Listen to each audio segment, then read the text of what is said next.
My child, listen carefully because you did not arrive here by accident. This message reached you at the moment your heart needed a reminder that heaven still sees you. You may think you clicked on a video, but I tell you I have been reaching for your attention with love. I know the thoughts you have carried quietly. I know the worries you have pushed down so others would not see how tired you really are. You have wondered about money. You have wondered about bills, family needs, unfinished responsibilities, and the pressure of trying to make everything work. You have looked at what was in your hands and asked how it could ever be enough.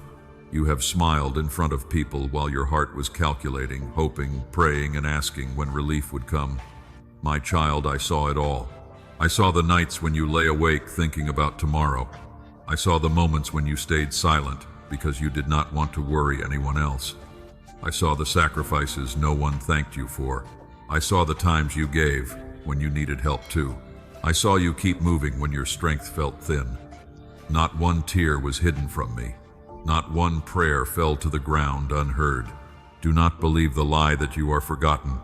Do not let the silence of a season convince you that I have stopped working. A quiet sky does not mean the sun has disappeared. A covered seed does not mean the harvest is dead. A closed page does not mean the story is finished. I am still writing, still guiding, still arranging details you cannot yet see. You have asked why things have taken so long. You have asked why the answer did not come when you expected it. You have wondered why some doors closed after you prayed for them to open. My child, delay does not always mean denial. Sometimes I slow the road because danger is ahead. Sometimes I close one path because another path carries greater peace. Sometimes I allow waiting because I am preparing you for what you ask me to place in your hands. The money you have been praying about, the provision you have hoped for, the relief your heart has been seeking, none of it is too difficult for me.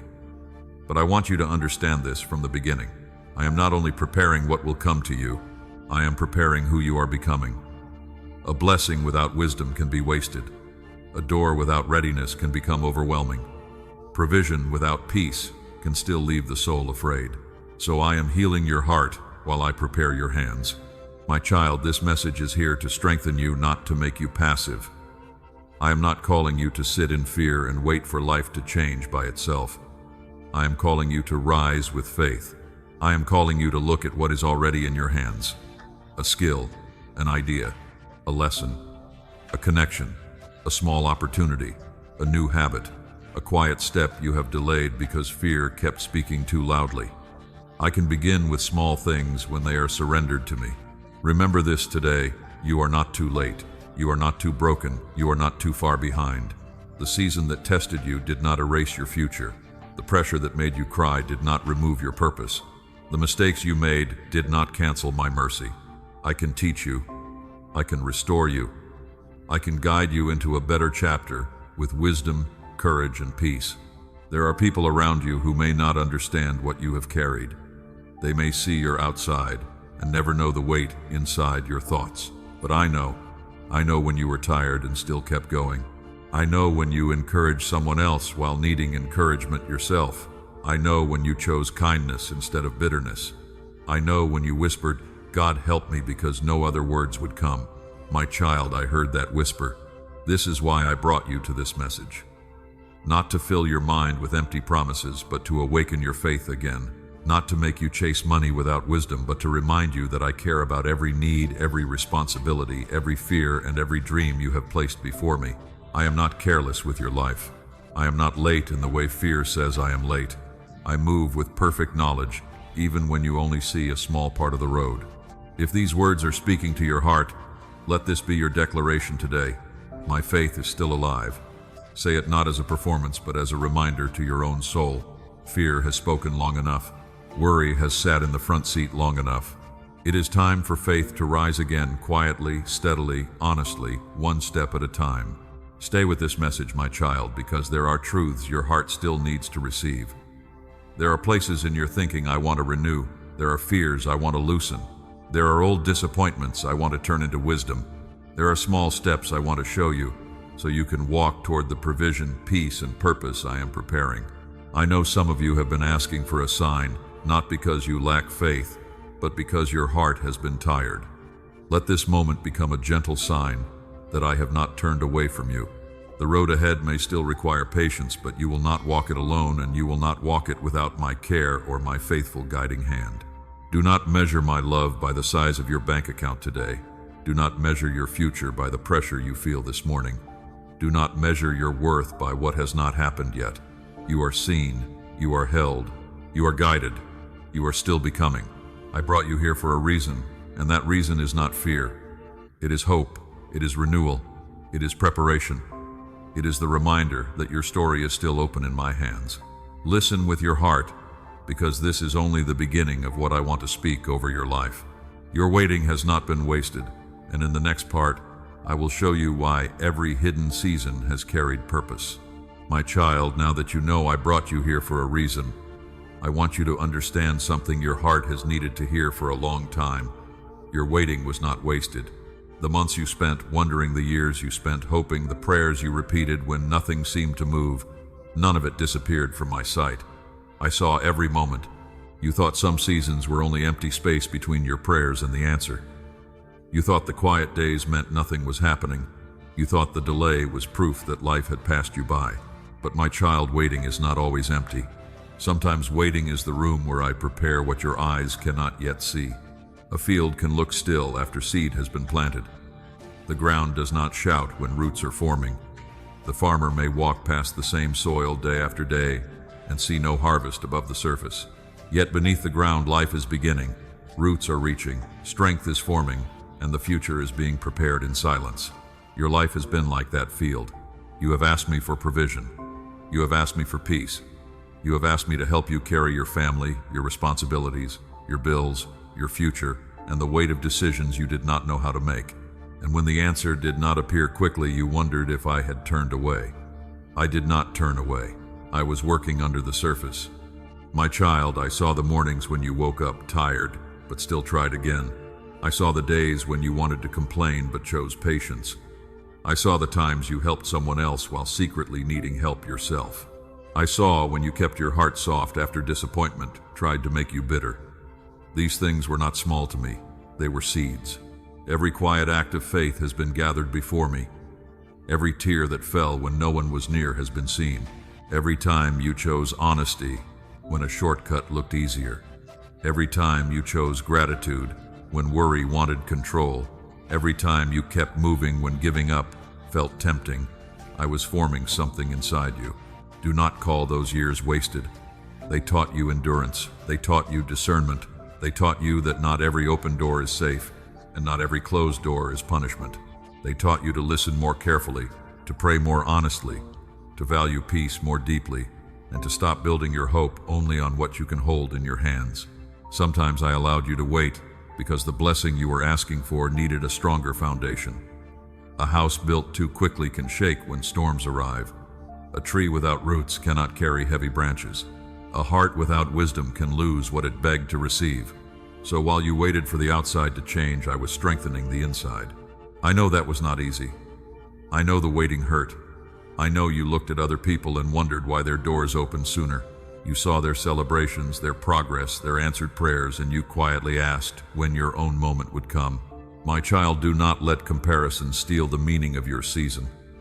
Their timing is not your timing. Their path is not your path. Their harvest does not cancel yours. There were moments when you thought you were behind, but you were being prepared. There were moments when you thought you were forgotten, but you were being protected. There were moments when you thought you were stuck, but I was teaching you to grow roots in faith, so when the wind came, you would not fall apart. As it is written in Galatians chapter 6, verse 9, do not grow weary while doing good, for in due season you shall reap if you do not lose heart. My child, due season belongs to me. Fear does not own it. Pressure does not control it. People cannot rush it.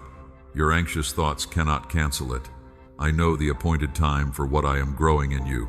Your waiting has been carrying lessons that money alone could never give.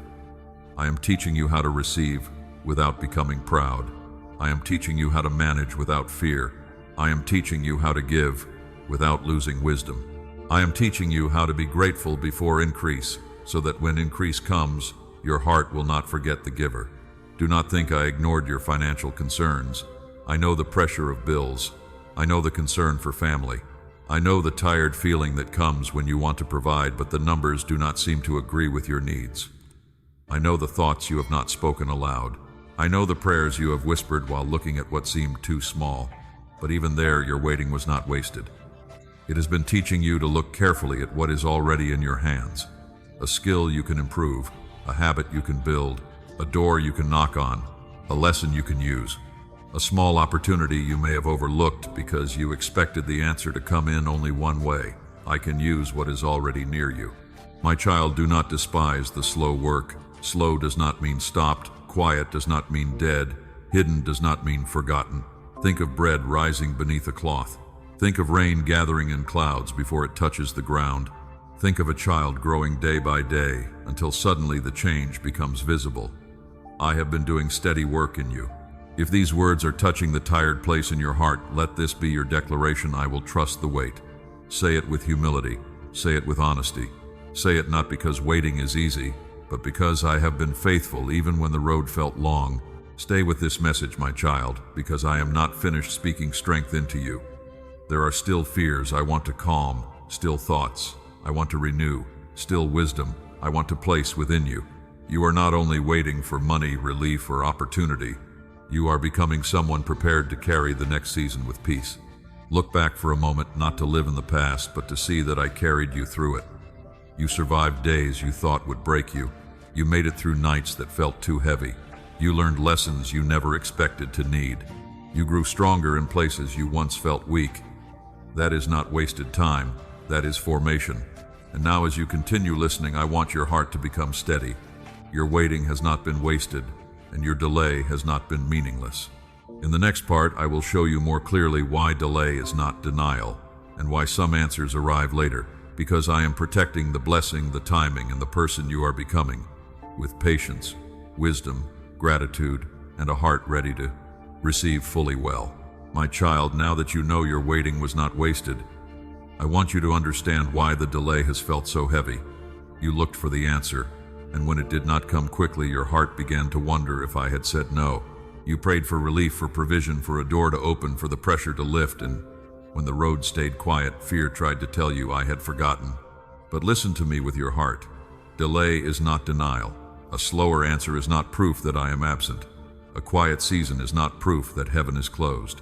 A door that does not open today is not proof that every door will stay shut. Sometimes I hold back what you want because I am protecting what you cannot see. You see the moment. I see the whole road. You see the need in front of you. I see the people, timing, lessons, dangers, and opportunities connected to your future. You see one bill, one responsibility, one problem, one urgent prayer. I see how the answer must arrive, when your heart will be ready, and what must be removed before the blessing can stay. My child, if I gave everything the moment you asked, you might receive what your heart was not prepared to carry. A blessing without wisdom can become pressure. Money without discipline can disappear. An opportunity without character can create confusion. A door opened too soon can lead you into a room where your peace is not strong enough to stand. So I prepare both the gift and the person who will receive it.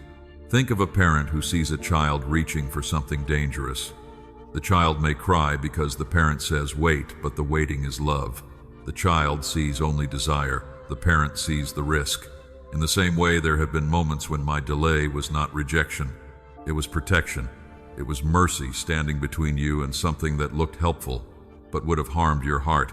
I know this is difficult when the need feels urgent. I know financial pressure can make patience feel painful. I know it is hard to sleep peacefully when your mind keeps counting what must be paid, fixed, handled, or answered. I know the ache of wondering how tomorrow will work out. My child, I am not blind to those details. I care about them more than you know. But I do not want fear to become the voice that interprets your delay. Fear says nothing is happening. Faith says I am still working. Fear says you have been left behind. Faith says I am preparing the right path. Fear says the answer is gone. Faith says the appointed time has not been missed. As it is written in Habakkuk chapter 2 verse 3, the vision is for an appointed time. Though it waits, wait for it because it will surely come. My child, appointed time is not wasted time. Appointed time is protected time. It is the space where roots grow, where wisdom deepens, where pride softens, where your eyes learn to look beyond panic and see my hand. You have been asking for more, and I hear that prayer.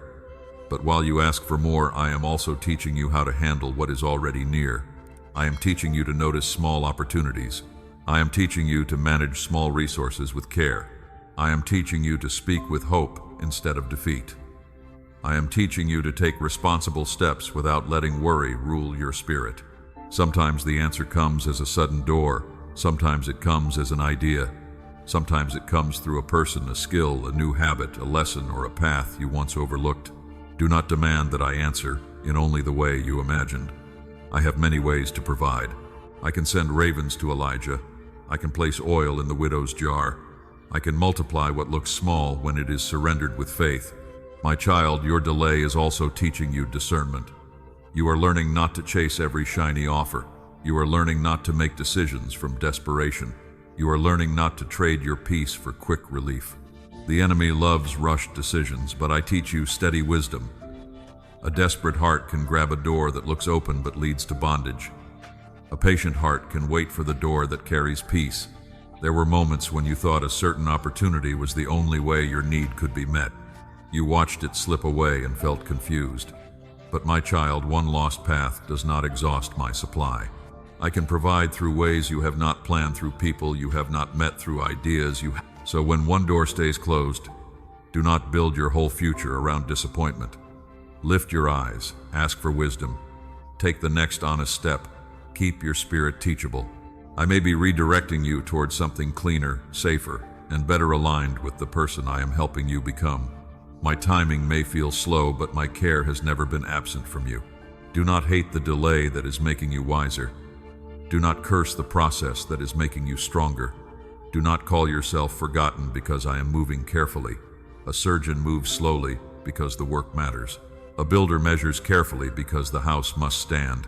A gardener prunes with intention because the fruit is coming. I am not careless with your life. If these words are touching your heart, let this be your declaration. I trust the journey. Say it when fear rises. Say it when the answer feels slow. Say it when you see others moving ahead and your own field still looks quiet. Say it not because you understand everything, but because you are choosing to trust the one who does. Stay with this message, my child, because I am leading you step by step. There are still truths your heart needs to receive before you look at your situation with peace instead of panic. I want to renew the way you see delay, because the way you see the waiting will shape the way you walk through it. Your delay is not denial. Your slow season is not abandonment. Your unanswered prayer today is not proof that your future is empty. I am working with wisdom, mercy, timing, and love. Keep your heart open. Keep your hands faithful. Keep your steps honest. Keep your mind steady. What I prepare in the right time will carry more peace than what you tried to force too early.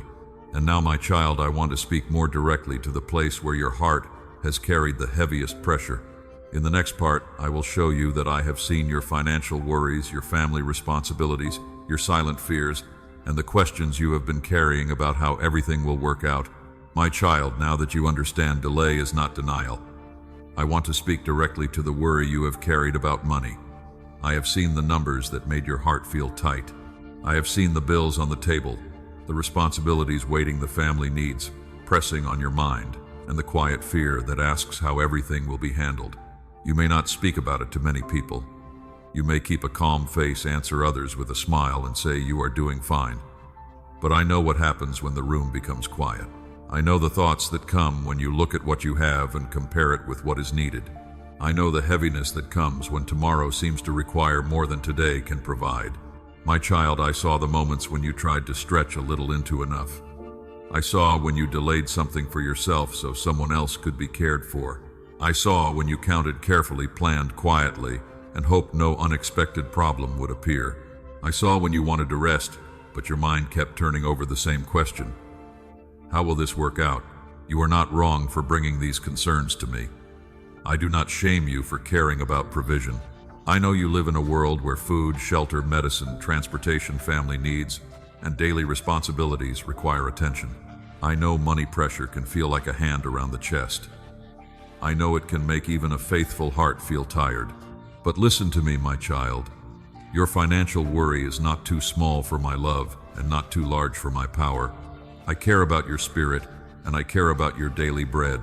I care about your prayers, and I care about the practical needs that sit in front of you. Do not separate your faith from the parts of life that feel ordinary. I am present there too. As it is written in Matthew chapter 6, verse 26, "Look at the birds of the air. They do not sow or reap or gather into barns, yet your heavenly Father feeds them. Are you not of more value than they?" My child, this does not mean you stop working or stop using wisdom. It means you stop believing that fear must be your provider. Fear tells you to panic. Wisdom tells you to plan. Fear tells you there will never be enough. Faith tells you to trust me while taking the next right step. Fear says the future is already ruined. Hope says, I can still open a way. I want you to learn the difference, because financial worry can become a loud voice if you let it rule your heart. I have seen how money concerns can affect the way you sleep, the way you speak, the way you make decisions, and the way you see yourself. Sometimes you thought your worth was measured by what you could provide. Sometimes you felt embarrassed because you needed help. Sometimes you blamed yourself for every struggle, even when life placed weight on you that was never simple. My child, you are not your bank balance. You are not your bills. You are not the number that appears on a screen. You are not the mistakes you made when you were learning. You are not the season when resources felt thin.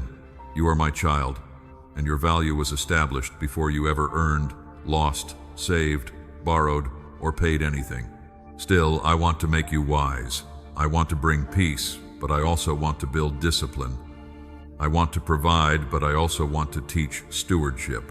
I want to open doors, but I also want you to notice the habits that either protect or drain what comes into your hands. Provision is a blessing, and wisdom helps that blessing remain. So bring your finances into the light with me. Do not hide them in shame. Do not pretend you are not worried. Sit with me in honesty.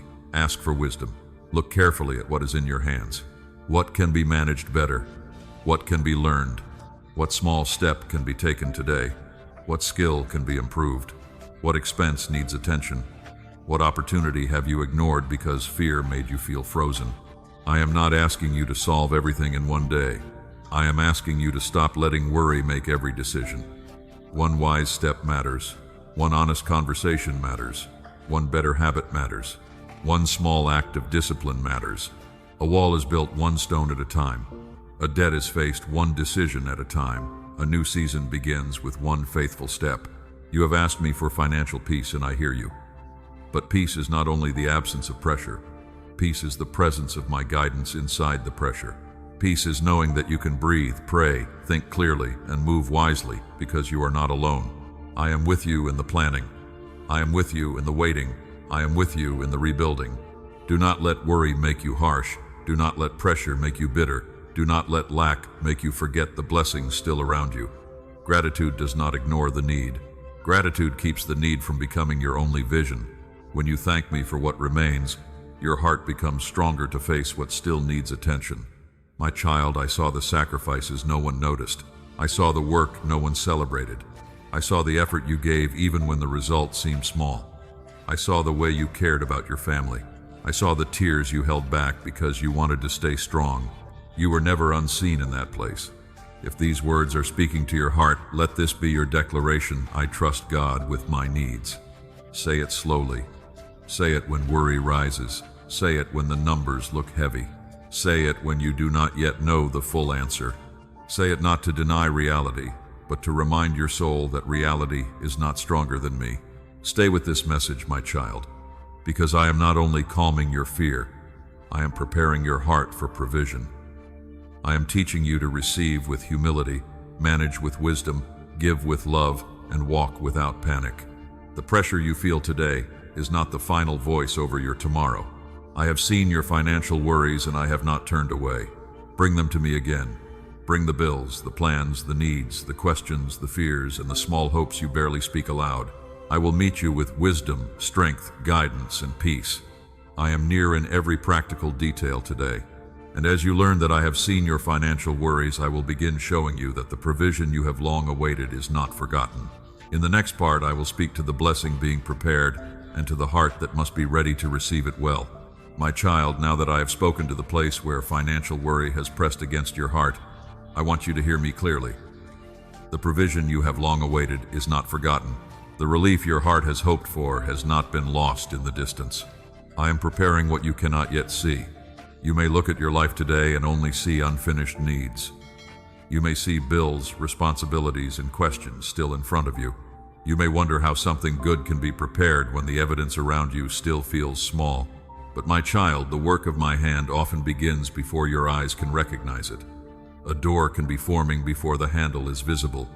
Rain can be gathering before one drop touches the ground. Do not think preparation means nothing is happening. Preparation is movement that has not yet reached the surface. It is the unseen connection.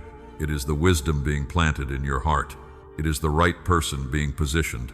It is the wrong path being blocked. It is the small skill being strengthened before the bigger opportunity arrives. I know you have asked for money, but I am preparing more than money. I am preparing peace with provision. I am preparing wisdom with increase. I am preparing discipline with opportunity. I am preparing a heart that will not be ruled by fear when the blessing comes into your hands. My child, there are blessings that can hurt an unprepared heart. Money without wisdom can disappear quickly. Increase without humility can create pride. Opportunity without patience can create confusion. A door without discernment can lead someone into pressure instead of peace. So while you wait for provision, I am shaping the vessel that will receive it. Think of a cup being cleaned before fresh water is poured into it. If the cup is cracked or unstable, the water cannot be held well. In the same way, I have been working on the inside of you. I have been healing fear, teaching patience, strengthening honesty, and showing you where old habits need to change. This is not punishment. This is preparation. As it is written in Philippians chapter 4, verse 19, I shall supply all your need according to my riches in glory by Christ Jesus. My child, I know your need. I know the practical details. I know what must be paid, repaired, decided, and handled. But I also know the deeper needs beneath the surface. You need courage. You need clarity. You need calm thinking. You need wisdom that can protect what I provide. Do not let desperation make you careless. When people are tired, they can reach for anything that promises quick relief. But not every fast answer is a good answer. Not every offer carries my peace. Not every shortcut leads to freedom. Some shortcuts create chains. Some easy paths become heavy later. I am teaching you to wait for provision that does not steal your soul. The help I prepare may come in a way you did not expect. It may come through work, through an idea, through a connection, through a door you were afraid to knock on, through a skill you choose to develop, through a wise decision you make today, or through favor that arrives at the right time. Do not limit me to one method. I have more ways to provide than you have ways to worry. Remember the widow with the small jar of oil. I used what was already in her house. I multiplied what she surrendered in obedience. My child, sometimes the beginning of provision is not far away. Sometimes it starts with something already near you. Something you have overlooked because fear kept your eyes on what was missing. Look again at what is in your hands. What ability have you buried? What lesson have you learned through hardship? What small chance is waiting for your courage? What conversation needs to happen? What habit needs to be built? What waste needs to be removed? What gift have you hidden because disappointment told you it was not enough? I am not asking you to create provision by your own power. I am asking you to participate with faith. Faith does not sit in fear and call it patience. Faith listens, obeys, learns, works honestly, and moves when I give the next step. I will not bless fear that refuses to move forever. My child, do not measure provision only by a sudden amount. Sometimes provision is an open door. Sometimes it is a new understanding. Sometimes it is discipline returning to your life. Sometimes it is a relationship that brings wisdom. Sometimes it is the removal of something that was draining you. Sometimes it is peace that helps you make better decisions. I want you to receive with open hands and a humble heart. When increase comes, remember me. When relief comes, do not forget the lessons of the waiting. When a door opens, do not become careless. When money enters your hands, ask me how to steward it. Give with wisdom. Save with discipline. Spend with purpose. Help where I lead you. Live with gratitude. As it is written in Deuteronomy chapter 8, verse 18, remember the Lord your God, for it is He who gives you power to get wealth. My child, I am able to give strength, ideas, opportunities, favor, wisdom, and endurance. I am able to guide your hands toward what is fruitful. I am able to make the work of your hands meaningful when you walk with honesty and faith. I am also teaching you to recognize provision when it arrives quietly. Sometimes it will not look like a miracle at first. It may look like order returning courage, rising a burden lifting, or one wise step becoming clear. Do not dismiss those beginnings. Many streams begin as hidden springs before they become rivers that refresh a weary land in due season too. If these words are speaking to your heart, let this be your declaration. I am ready to receive wisely. Say it with reverence. Say it as a prayer. Say it as a decision that you will not only ask for provision but also become prepared to handle it with peace. Stay with this message, my child, because I am still teaching your heart how to recognize my provision without becoming anxious, proud, or careless. What you have long awaited is not forgotten. The season is not empty. The preparation is not pointless. I am arranging, strengthening, guiding, and shaping. Do not be afraid because you cannot see the full supply yet. I know where the river begins. I know when the rain will fall. Trust me in the preparation. Walk with wisdom in the waiting. Keep your heart clean, your hands faithful, and your eyes open. And as you learn that your long-awaited provision is being prepared, I will remind you of someone who waited through betrayal, loneliness, and delay before stepping into purpose. In the next part, you will remember Joseph, and you will see that what looked like postponement was actually preparation for a greater assignment. My child, now that I have told you your long-awaited provision is being prepared, I want you to remember Joseph. His story was not smooth, quick, or easy to understand while he was walking through it. From the outside, it looked like delay. It looked like betrayal. It looked like one closed door after another. But from my view, I was arranging every step for a purpose he could not yet see.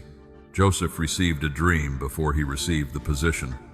He saw a glimpse of what I placed ahead of him, but he did not know the road would pass through pain.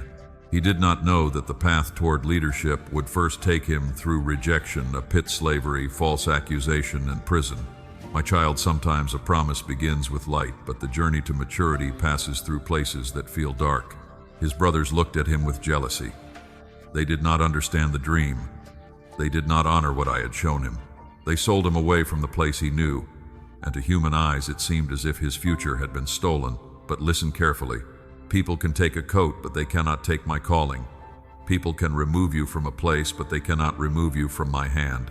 You have known seasons like that in your own way. Maybe someone failed to support you. Maybe someone judged your struggle without understanding your story.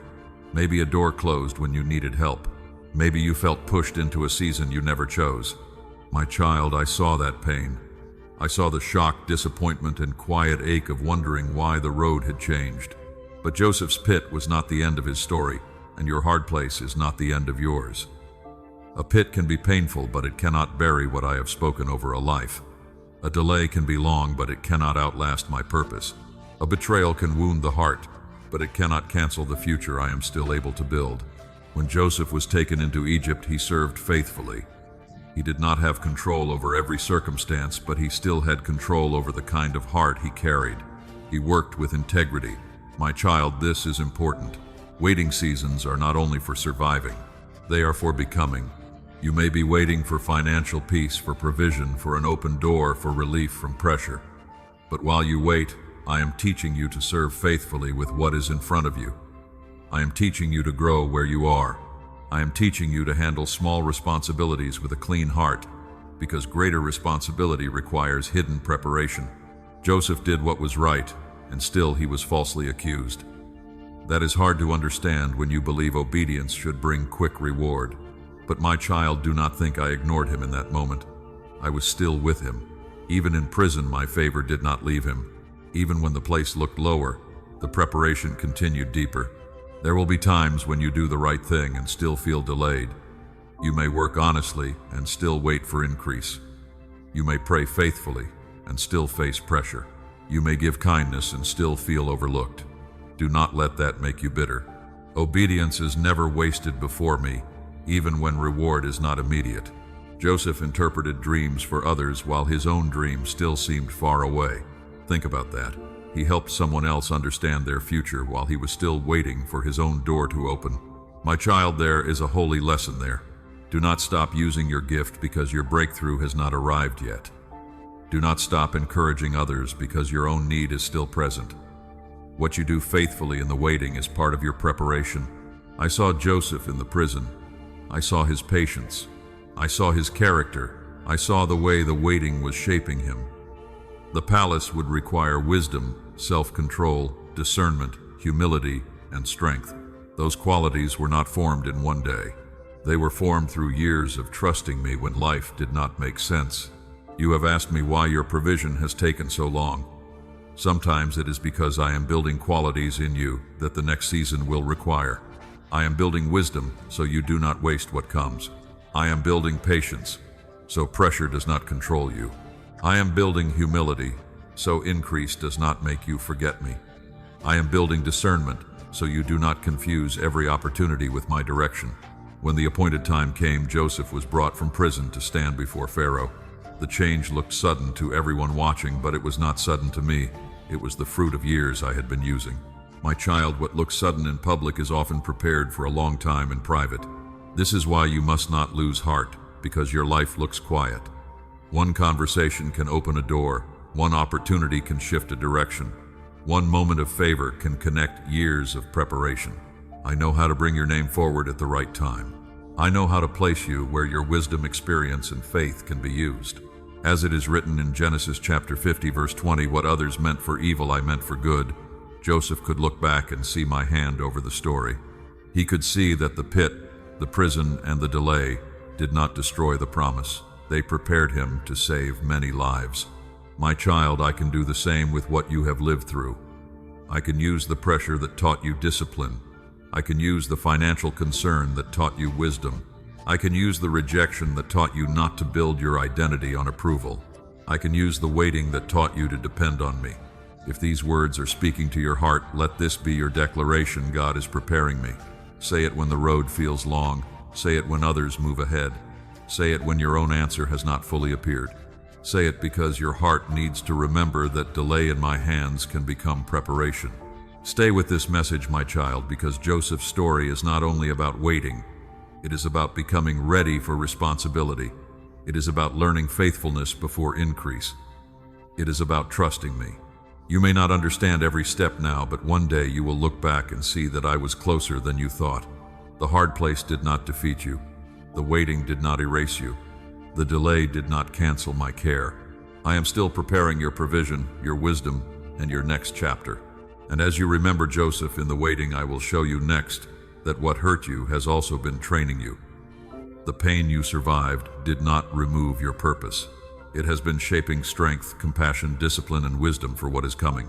My child, now that you have remembered Joseph in the waiting, I want you to look again at the things that hurt you. I know you did not ask for those wounds. You did not ask for betrayal, pressure, disappointment, rejection, or the seasons when you had to be strong with very little support. I saw how those moments touched your heart. But listen carefully. What hurt you did not have the final word over you. What wounded you did not have the power to erase your purpose. What pressed against you has been used in my hands to train wisdom, patience, strength, and compassion inside you. The pain was real, but it was not useless. You wondered why certain situations were allowed to stretch you so deeply. You wondered why financial pressure came when your heart was already tired. You wondered why people you trusted did not understand your struggle. You wondered why some doors stayed closed when you were doing your best to move forward. My child, I heard those questions. I am not telling you to pretend it did not hurt. I am not asking you to call pain good when it was painful. I am telling you that I am greater than what happened. I know how to take a hard season and turn it into a classroom. I know how to take a wound and teach the heart to heal with wisdom. I know how to take pressure and form endurance. A muscle grows through resistance. A tree becomes stronger when its roots push deeper into the soil. Gold is refined by fire, not because the fire is kind, but because the gold is precious. In the same way, some of the pressure you survived revealed what was hidden inside you. It showed you strength you did not know you had. It showed you places where you needed healing. It showed you what needed to change. My child, the pain taught you discernment. You learned that not every voice deserves access to your heart. You learned that not every opportunity is aligned with peace. You learned that not every person who smiles beside you is meant to walk with you into every season. That lesson hurt, but it also protected you. The financial struggle taught you wisdom too. It taught you to look more carefully at your choices. It taught you to value what is in your hands. It taught you that peace is not built only by having more, but by walking with guidance, discipline, and trust. It taught you to pray differently, plan differently, and notice small doors you once ignored. Do not be ashamed of the lessons you learned through hardship. Some wisdom does not come from comfort. Some wisdom is born when life forces you to slow down, look honestly, and choose a better path. You have learned how heavy worry can become. Now you can learn how freeing faith and wisdom can be when they work together. As it is written in Romans chapter 5, verse 3 and verse 4, suffering produces perseverance, perseverance produces character, and character produces hope. My child, I have been forming hope in you, not shallow hope that disappears when trouble comes, but tested hope. Hope that has stood in the rain, hope that has walked through long nights, hope that still says God is not finished with me. I saw you when you kept going after disappointment. I saw you when you rose again after a mistake. I saw you when you chose honesty, even though fear suggested a shortcut. I saw you when you chose kindness, even though your own heart needed comfort. Those choices trained something in you. They built spiritual strength in places no one else could see. Think of a ship being prepared for deep waters. It cannot be built only for calm lakes if it is meant to cross strong seas. The wood must be shaped, the frame must be strengthened, the anchor must be trusted. My child, I have not been preparing you for a small life ruled by fear. I have been strengthening you for deeper waters, wider responsibility, and greater peace. That is why you must not keep calling yourself broken. You are healing, you are learning, you are becoming wiser. The scar does not mean the story ended there. A scar can become a reminder that you survived and that my grace carried you through. Do not worship the wound, but do not ignore the wisdom that came from it. Some people only want blessing without training. They want provision without preparation, increase without discipline, opportunity without character. But I love you too much to leave you untrained for what you prayed to receive. I am teaching you to carry blessing without losing peace. I am teaching you to receive increase without forgetting gratitude. I am teaching you to walk through open doors without leaving wisdom behind. My child, what hurt you has also softened you. You understand tired hearts because you have been tired. You understand pressure because you have carried pressure. You understand waiting because you have waited. This means your future blessing will not only help you, it will make you able to speak gently to someone else who is standing where you once stood. Do not let pain make you bitter. Let me make you better. Bitterness builds walls that keep out both hurt and healing. Wisdom builds gates. It knows what to allow in and what to keep out. I am teaching you that difference. I want your heart protected but not hardened. Wise but still loving. Strong but still humble. Careful but still full of hope. Your pain will not become your prison when you give it to me. It will become testimony, wisdom, compassion. I am teaching you to carry the lesson without carrying the chain, to remember without returning, and to heal without losing hope. If these words are speaking to your heart, let this be your declaration. I am growing through this. Say it when old memories rise. Say it when you wonder why the road was hard. Say it when you feel tempted to believe nothing good came from the struggle. I am telling you, growth has been happening. Stay with this message, my child, because I am still uncovering the purpose hidden inside your process. You are not only waiting for provision, you are being trained to walk in it wisely.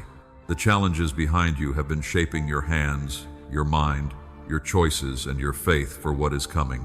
Look at yourself with compassion today. You survived more than people know. You carried more than you explained. You learned lessons that cost you tears. But you are still here, still breathing, still able to hope, still able to rise.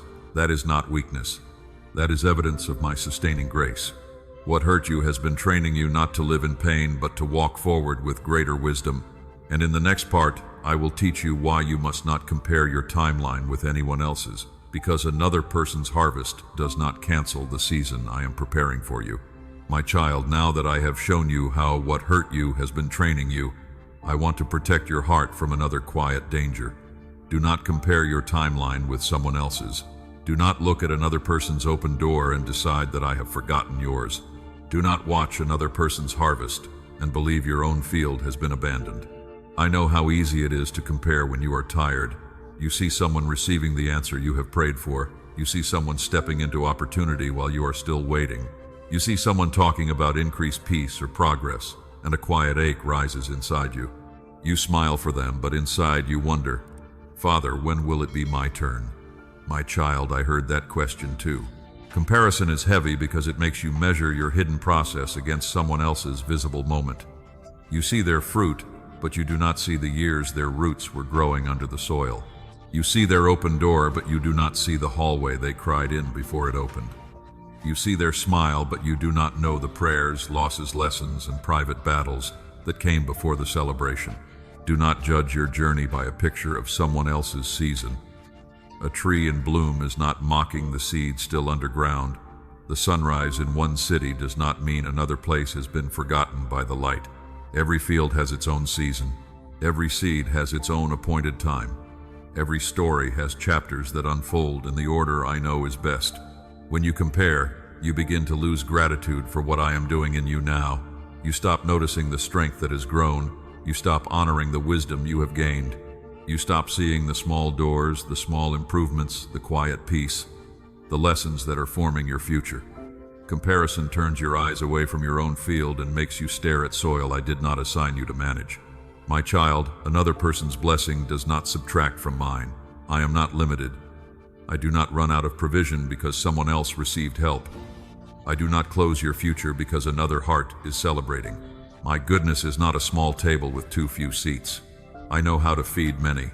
I know how to open different doors at different times. I know how to bring each child into the season prepared for them. Remember this when jealousy tries to whisper. Their moment is not your rejection. Their increase is not your failure. Their answer is not proof that your prayer has been ignored. You can celebrate what I am doing for another person without losing faith for what I am preparing for you. I want your heart free enough to rejoice with others, not with a fake smile that hides bitterness, but with true trust that says, if God did it, there He is still able here. When you bless another person's harvest, you protect your own heart from envy. When you thank me for their open door, you remind your soul that I am still the God who opens doors. As it is written in Ecclesiastes chapter 3, verse 11, I have made everything beautiful in its time. My child, in its time means there is timing. There is order, there is preparation, there is ripening. Fruit picked too early can taste bitter. A door opened too soon can become pressure. A blessing received without readiness can create confusion. I am not trying to make you late. I am making you ready. You may feel behind because the world measures life by speed. The world asks how much you have, how fast you achieved it, how visible your progress looks, how your life compares with someone else's. But I measure deeper things. I look at faithfulness. I look at character. I look at humility. I look at whether your heart can carry peace when increase comes. I look at what is growing beneath the surface. Do not let the world rush you into shame. You are not behind in my eyes because your season looks different. A vineyard does not grow like a wheat field. A river does not move like a flame. A mountain path does not feel like an open road, yet each one has purpose. Your life does not need to copy another life in order to be blessed. I know you have prayed for financial peace. I know you have wondered why some people seem to move ahead with ease while you have had to learn through pressure. But my child, your path has been shaping you for a kind of wisdom that quick increase could not have taught. You are learning to value small provision.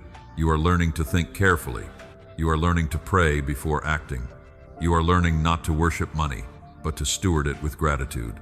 That kind of formation matters. Do not despise it because it came slowly. Many people receive quickly and lose quickly because the inside was never prepared. I am teaching you to build with roots, not just reach for fruit. I am teaching you to become stable, not just excited. I am teaching you to hold blessing without letting blessing hold you. My child, the enemy wants comparison to make you stop. He wants you to say, "It is too late for me." He wants you to believe your chance has passed. He wants you to bury your gift because someone else looks farther ahead. But I am telling you, your life is still moving. Your story is still being written. Your field is still under my care. Do not abandon your assignment because someone else's assignment looks brighter today. Do not stop watering your seed because another tree has already bloomed. Do not curse your quiet season because another person is standing in a public moment. Keep tending what I placed in your hands. Keep learning, keep improving, keep walking with faith. If these words are speaking to your heart, let this be your declaration: I will honor my season. Say it when comparison rises. Say it when you feel behind. Say it when another person celebrates and your own answer is still forming. Say it because your heart must remember that my timing for you is not a mistake. Stay with this message, my child, because I am teaching you how to wait without envy and prepare without fear. Your timeline is not broken. Your process is not meaningless. Your season is not inferior. I am working in ways fitted to your purpose, your heart, your needs, and the future I see. Lift your eyes away from comparison and bring them back to me. I know the path, the pace, and the provision prepared for you. And in the next part, I will show you how to prepare while you are waiting, because the right season is not only something you expect, it is something you become ready to walk into with wisdom, discipline, gratitude, and faith, and steady courage in your spirit. My child, now that I have told you not to compare your timeline with anyone else's, I want to show you what to do while you wait. Waiting is not meant to make you sit frozen in fear. Waiting is not meant to make you stare at the door and forget the tools already in your hands. Waiting can become a season of preparation if you walk through it with faith. Many people misunderstand waiting. They think waiting means doing nothing. They think faith means folding their hands, watching life pass, and hoping something changes without their participation. But my child, I did not create you to live in fear, confusion, or delay without direction. I want you to wait with wisdom. I want you to prepare with peace. A farmer who waits for harvest does not abandon the field. He waters, he watches, he removes weeds. He protects the young plant. He does what can be done today while trusting the season he cannot control. In the same way, there are things you cannot force, but there are things you can faithfully prepare. You cannot force every door to open today. You cannot control every person's decision. You cannot make every answer arrive on your calendar, but you can grow. You can learn. You can become more disciplined. You can manage what is in your hands. You can build habits that will help you carry what you are praying for.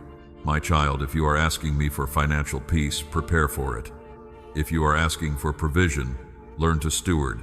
If you are asking for opportunity, strengthen the abilities I placed within you. If you are asking for a new season, begin living like someone who will not waste it when it comes. Look at your time, look at your words, look at your habits. Look at how you handle small amounts before asking for greater amounts. Look at how you respond when stress rises. I am not showing you these things to condemn you. I am showing you where growth can begin. Small preparation matters. A small budget written honestly matters. A small debt faced with courage matters. A small skill practiced daily matters. A small habit of gratitude matters. A small decision to wake up with purpose matters. You may want one large miracle, but I often use many small steps to lead you into lasting change. Do not despise the ordinary work of preparation. Cleaning your room can teach order. Keeping a promise can strengthen integrity. Learning a new skill can open a door. Apologizing can heal a relationship. Saving a little can train discipline. Turning off distractions can restore focus. These things may not look dramatic, but they prepare your life for greater responsibility. As it is written in Luke chapter 16, verse 10, "The one who is faithful in very little is also faithful in much." My child, I watch how you handle what seems small, not because I am trying to withhold from you, but because small things reveal what is growing in the heart. Faithfulness in small places becomes strength for larger places. You have gifts you have not fully used. You have ideas you have pushed aside because fear told you it was too late. You have lessons from your struggles that could help you make wiser choices. You have abilities that can be sharpened. Do not bury what I placed in you while you are waiting for the next door. Waiting is a place where hidden talent can be developed. David learned faithfulness in the field before standing before the giant. Joseph learned administration in houses and prisons before managing a nation. Moses learned humility in the wilderness before leading people through the wilderness. My child, the quiet season can train you for the visible season. So ask me each morning, Father, what can I prepare today? Not what can I control forever, not how can I solve everything at once. Just what can I prepare today? One wise step, one honest decision, one act of obedience, one lesson learned, one fear released, one habit strengthened. Do not wait until you feel completely confident. Confidence often grows after obedience, not before it. If you wait until every fear disappears, you may never move. Begin with the light you have. Take the next step that carries peace. Improve what you can improve. Learn what you can learn. Ask for help where wisdom says help is needed. My child, preparation also means protecting your heart from bitterness. If you wait with resentment, the blessing can arrive and still find your soul restless. If you wait with comparison, your eyes may miss the provision I send. If you wait with fear, you may reject the opportunity because it does not look like what you expected. Let me clean the inside while I prepare the outside. Bring me your attitude. Bring me your complaints. Bring me the places where disappointment made you sharp. I will not shame you. I will soften you. I will teach you to wait without becoming hard. I will teach you to prepare without panic. I will teach you to work without worshiping your work. Because preparation is not about trusting yourself more than me. It is about partnering with me. You do your part with honesty, and you trust me with what only I can do. You plant, you water, you learn, you save, you forgive, you practice, you apply wisdom, and I bring the growth in the season I know is right. As it is written in Proverbs chapter 21, verse 5, the plans of the diligent lead surely to abundance. Diligence is not fear. Diligence is faithful attention. It is showing up again. It is doing the right thing even when the result is not immediate. It is preparing the vessel before the rain comes. If these words are speaking to your heart, let this be your declaration. I will prepare with faith. Say it when laziness whispers. Say it when discouragement rises. Say it when you feel tempted to do nothing because the answer has not appeared. Say it because your waiting can become a workshop where I shape your future. Stay with this message, my child, because I am not calling you to passive hope. I am teaching you active faith.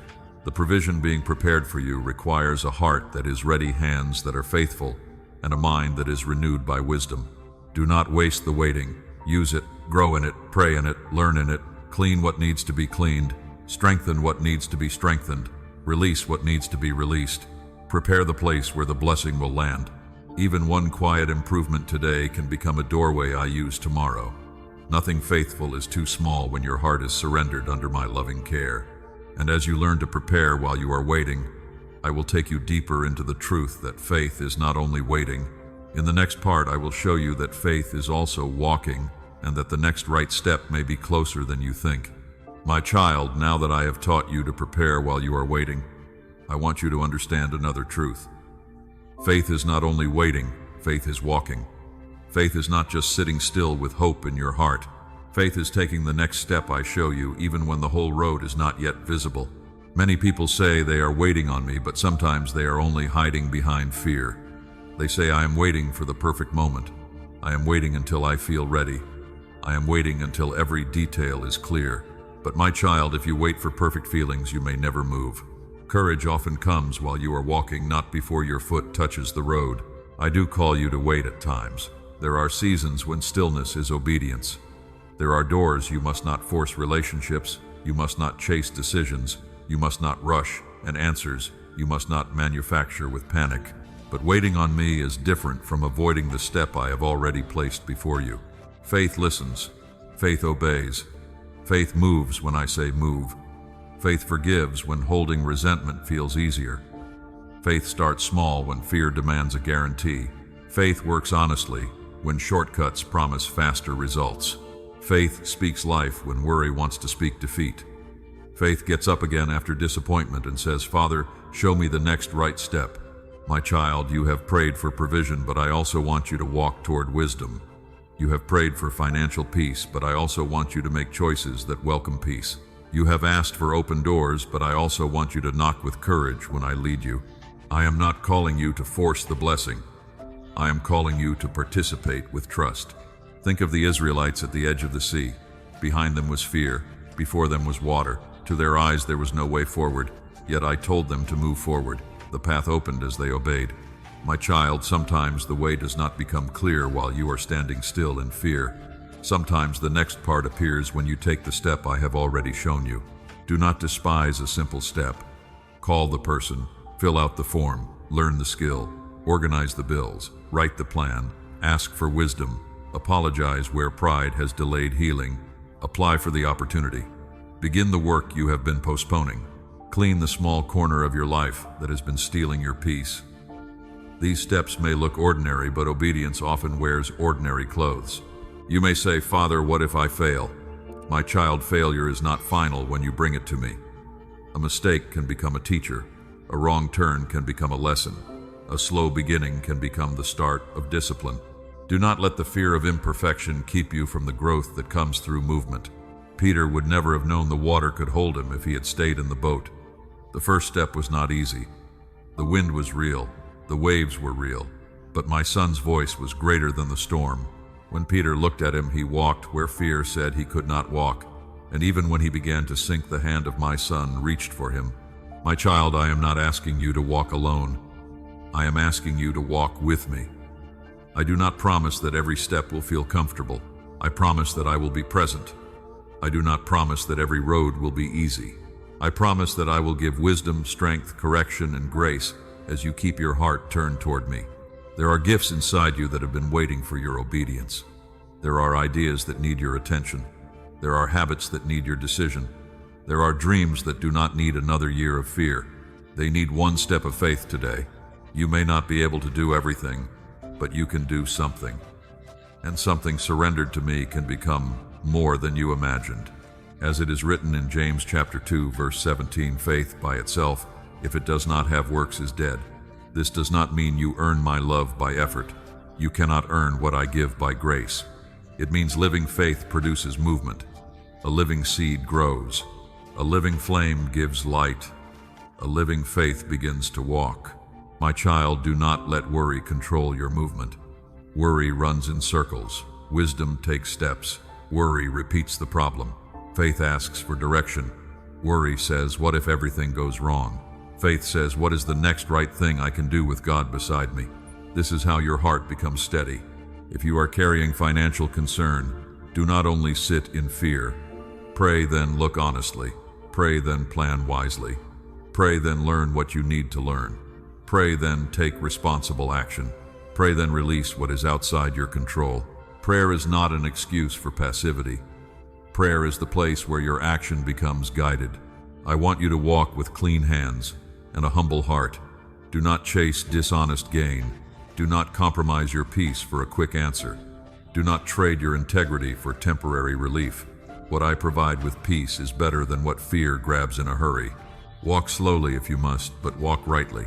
My child, the next right step may be smaller than you expected. It may not feel dramatic.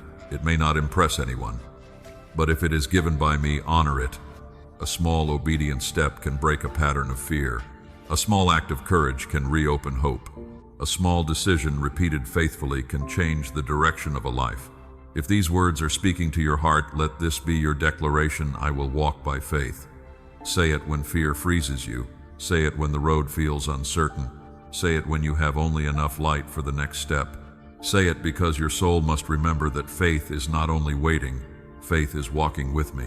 Stay with this message, my child, because I am still renewing the way you move through life. You are not powerless. You are not stuck forever. You are not called to live as if worry is your master. I am guiding you into steps of wisdom, courage, discipline, and trust. Today, ask me, what step is yours? Not every step belongs to today. Not every door is ready now. But there is always a way to obey. There is always a way to grow. There is always a way to choose faith over fear. Walk with me, my child. Take the next right step and let your movement become worship. In the next part, I will teach you to speak life over your future, because the words you repeat will shape the courage, expectation, and faith you carry into the days ahead, with steady peace, wisdom, and renewed hope today. My child, now that I have called you to walk by faith, I want to speak to the words you carry into your future. Your steps matter, but your words matter too. The way you speak over your life can either strengthen your courage or feed your fear. I want your mouth to agree with hope, not with defeat. You have spoken many words in moments of pressure. Some came from tiredness, some came from disappointment, some came from fear after looking at bills, delays, closed doors, and responsibilities that felt too heavy. You said, I cannot handle this. You said, nothing ever changes. You said, maybe it is too late for me. My child, I heard those words, and I also heard the pain beneath them. I do not condemn you for speaking from exhaustion. I know the heart can speak heavily when it has carried worry for too long, but I am inviting you into a new pattern.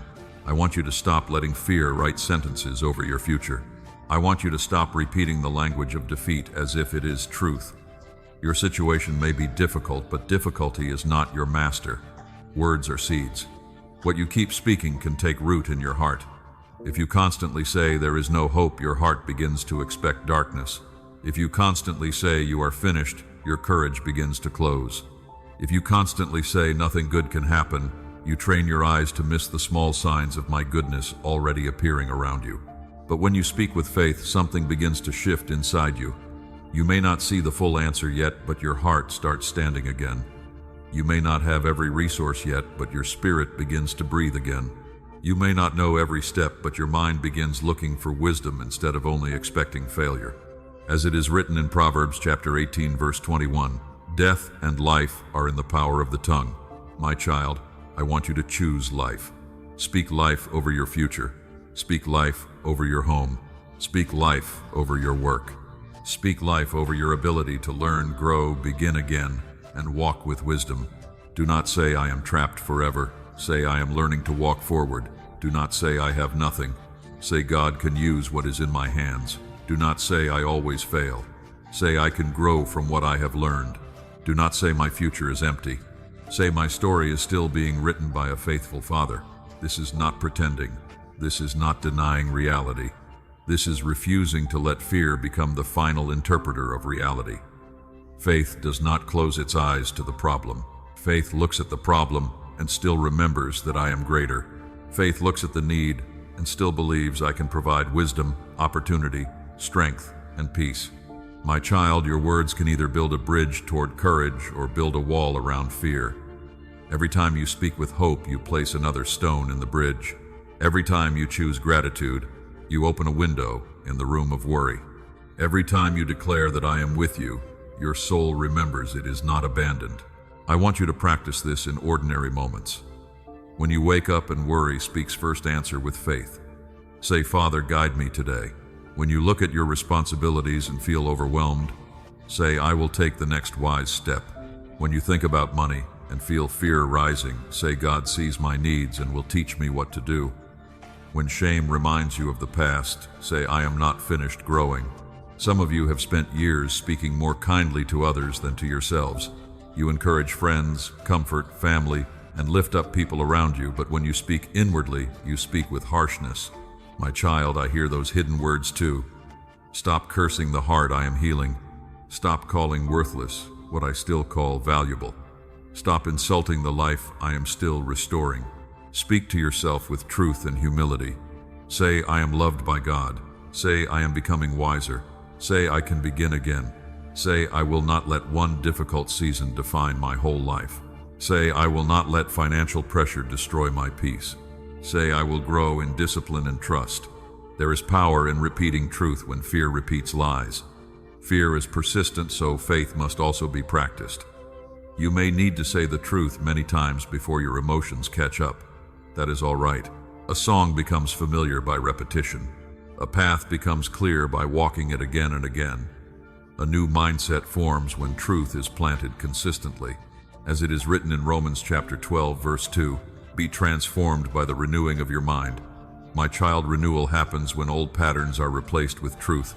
I am not only changing what comes into your hands, I am changing how you think, how you speak, how you expect, how you respond, and how you move through pressure. Do not let careless words drain the strength I am building in you. Do not speak hopelessness over a future I have not finished. Do not speak failure over gifts that still need practice. Do not speak poverty over a mind I am teaching to walk in wisdom. Do not speak loneliness over a life I am still guiding toward the right people and the right doors. If these words are speaking to your heart, let this be your declaration. I speak life today. Say it slowly. Say it when worry rises. Say it when old thoughts return. Say it when the future feels uncertain. Let your tongue become an instrument of faith, not a servant of fear. Stay with this message, my child, because I am renewing more than your words. I am renewing your vision. I am teaching you to see your life through hope, wisdom, and trust. The future before you needs a heart that speaks with faith, not a mouth that rehearses defeat. Do not wait until every feeling is steady before you speak with faith. Begin while your voice is small. Begin while your hands are still learning. Begin while the answer is still forming. Truth spoken in weakness can still become a lamp, because I breathe strength into words surrendered to me one faithful day after another. So begin today. Speak one life-giving sentence over your future, then another, then another. Let your home hear hope. Let your mind hear truth. Let your heart hear my promises again. I am still with you. I am still guiding you. I am still able to provide, restore, teach, and open the right way. And as you learn to speak life over your future, I will help you understand why certain doors closed behind you. In the next part, I will show you that closed doors were not always punishment, and that some endings were my protection, leading you toward a wiser path. My child, now that I have taught you to speak life over your future, I want to speak to the doors that closed behind you. Some of those doors still trouble your heart. You prayed for them to open. You hoped they would become the answer. You thought your relief, your provision, your relationship, your opportunity, or your next step would come through that path. Then it closed and you wondered if I was punishing you. Listen closely, my child. Not every closed door was punishment. Some closed doors were protection. Some endings were mercy wearing a painful face. Some delays were my hand keeping you from a road that looked promising from the outside but would have drained your peace, weakened your faith, or pulled you away from the wisdom I was forming in you. You saw the door. I saw what was behind it. You saw the opportunity. I saw the pressure attached to it. You saw the person, the plan, the job, the offer, the possible answer.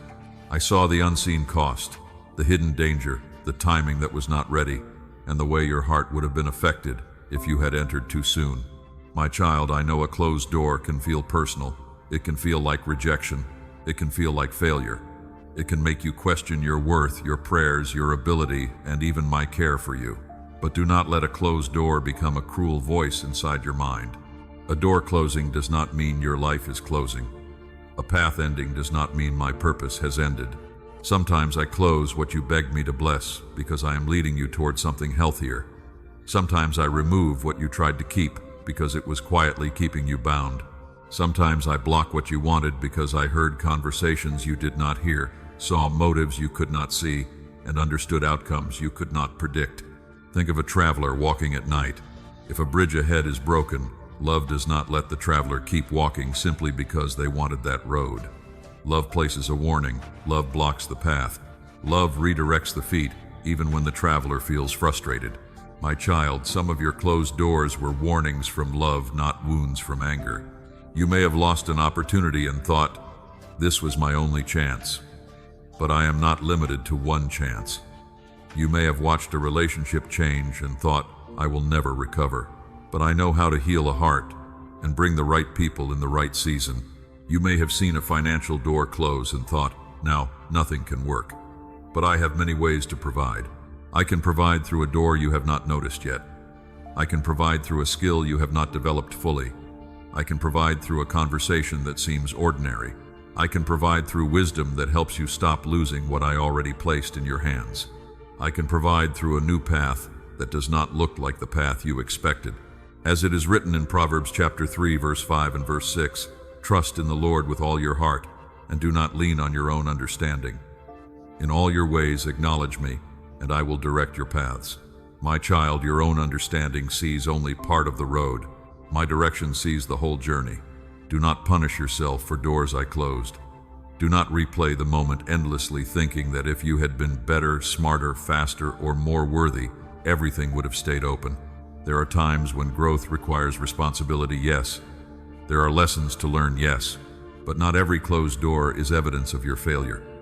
Some closed doors are evidence of my guidance. I want you to learn from what ended without living chained to it. Ask for wisdom, but do not drown in regret.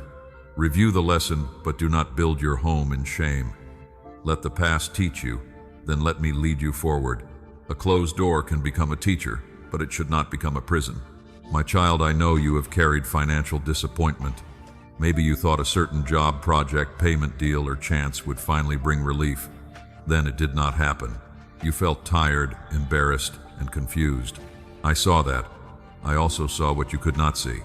I saw whether that door would build stability or create deeper stress. I saw whether it carried peace or pressure. I saw whether it matched the person I am helping you become. When I close a door, I do not close my heart. When I redirect you, I do not abandon you. When I say not this way, I am not saying no to your future. I am saying follow me another way. My child, learn to trust my no as deeply as you celebrate my yes. This takes maturity. A young faith only praises when doors open. A growing faith also learns to worship when I protect through a closed door. A young faith says, I lost something. A growing faith says, Father, show me what you saved me from and where you are leading me now. Do not let bitterness grow at the doorway of what ended. Bitterness will keep you staring backward. Gratitude will help you turn around. There may be another path behind you, another open space beside you, another small step in front of you. But if your eyes stay fixed on the door that closed, you may miss the light I am placing elsewhere. If these words are speaking to your heart, let this be your declaration. I trust God's redirection. Say it when you think about what did not work. Say it when you remember the opportunity that passed. Say it when your heart wonders why a door did not stay open. Say it because peace begins when you trust that I can lead even through endings. Stay with this message, my child, because I am teaching you to see your life with wiser eyes. Not every loss was meant to break you.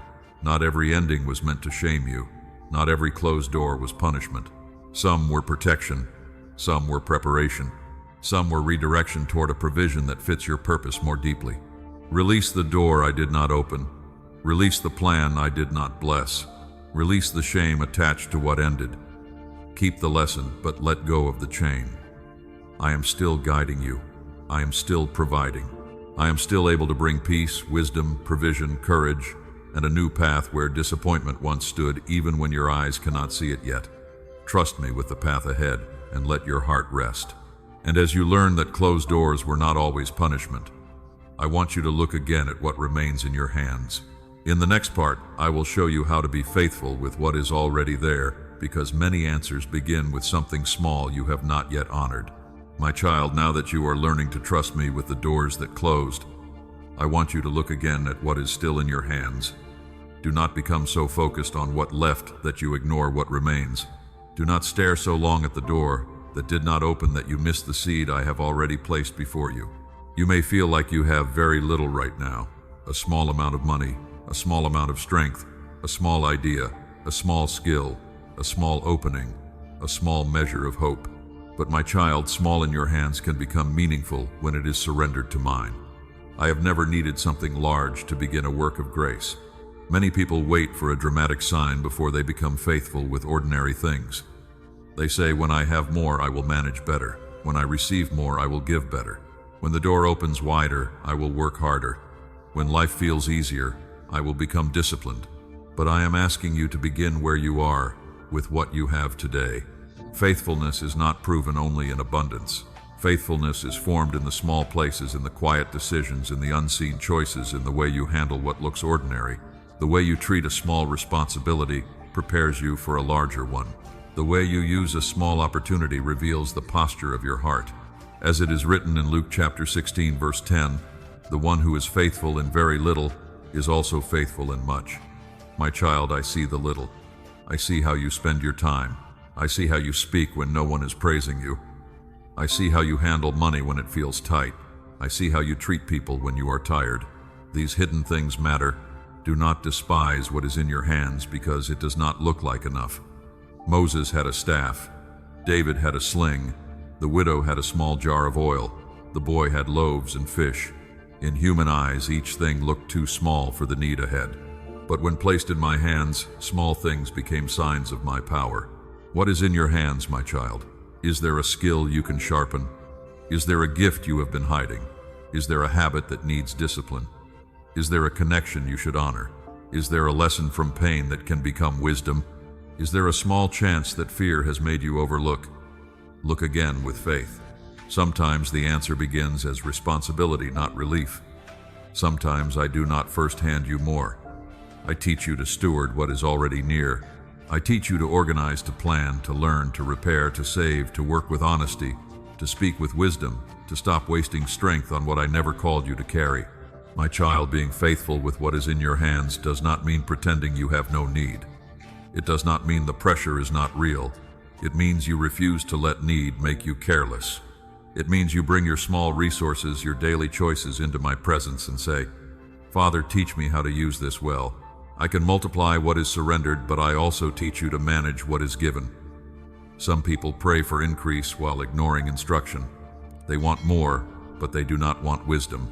They want provision, but they do not want discipline. They want a new door, but they do not want to repair the habits that would follow them through it. I love you too much to leave you unprepared. This is why I call you to faithfulness today, not someday. Not only when the pressure lifts, not only when the account looks better. Today. Write the plan, clean the confusion, make the honest call, learn the skill, finish the small task, keep the promise, protect your peace, give thanks for what remains. One faithful action can become a doorway for the next. Do not believe the lie that small obedience is meaningless. A tiny rudder can turn a large ship. A small hinge can move a heavy door. A single candle can change the darkness in a room. A quiet decision made with me can change the direction of your life. If you are waiting for financial provision, be faithful with your current decisions. Ask where your money is going. Ask what habit is draining your peace. Ask what ability can grow. Ask what work can be done. Ask what generosity can look like with wisdom. Ask what fear has kept you from learning. I will guide the honest heart. My child, I am not asking you to become anxious about every detail.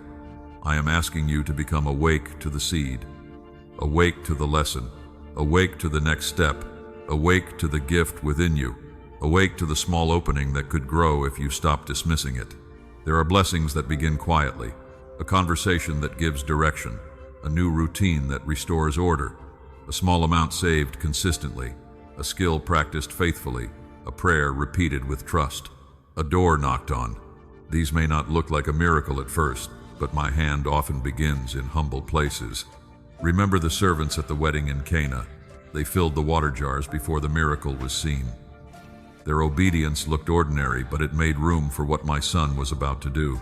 My child, there are jars in your life that need filling. There are ordinary instructions that prepare extraordinary grace. Be faithful without needing everyone to notice. Be faithful when the task looks small. Be faithful when the result is not immediate. Be faithful when you are waiting for the bigger answer. Faithfulness is never wasted. It is building capacity inside you.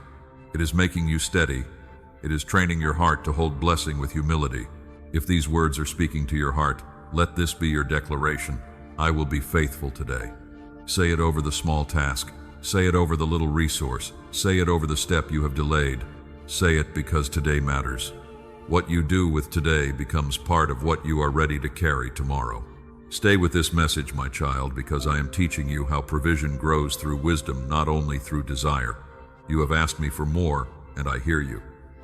But I am also asking you to honor what is already present. The blessing you seek may begin with the thing you have been calling too small. Bring me what is in your hands. Bring the small gift, the small plan, the small courage, the small opportunity, the small strength. I will show you how to use it. And in the next part, I will teach you that money requires wisdom, not just desire, because what comes into your hands must be guided by a heart that knows how to steward it well. My child, now that I have asked you to be faithful with what is in your hands, I want to speak to you about money. I know you desire relief. I know you desire increase. I know you desire enough to breathe, enough to care for your family, enough to stop feeling chased by pressure. But money requires wisdom, not just desire. Many hearts ask for more, but not every heart is ready to manage more. This is not an insult, my child. It is love. A larger cup can still leak if the crack is not healed. A bigger field can still become overgrown if the farmer has not learned how to tend the smaller garden. Increase is a blessing, but wisdom helps the blessing remain. I have seen people pray for open doors, then waste the door because their habits were not prepared. I have seen people receive help, then return to fear because their thinking did not change. I have seen people gain money, then lose peace because money became their master instead of their tool. I do not want that for you. My child, I am not against your need. I am not against provision. I am not against you having enough, paying what must be paid, helping your family. I care about those things. but I also care about what money does inside the heart.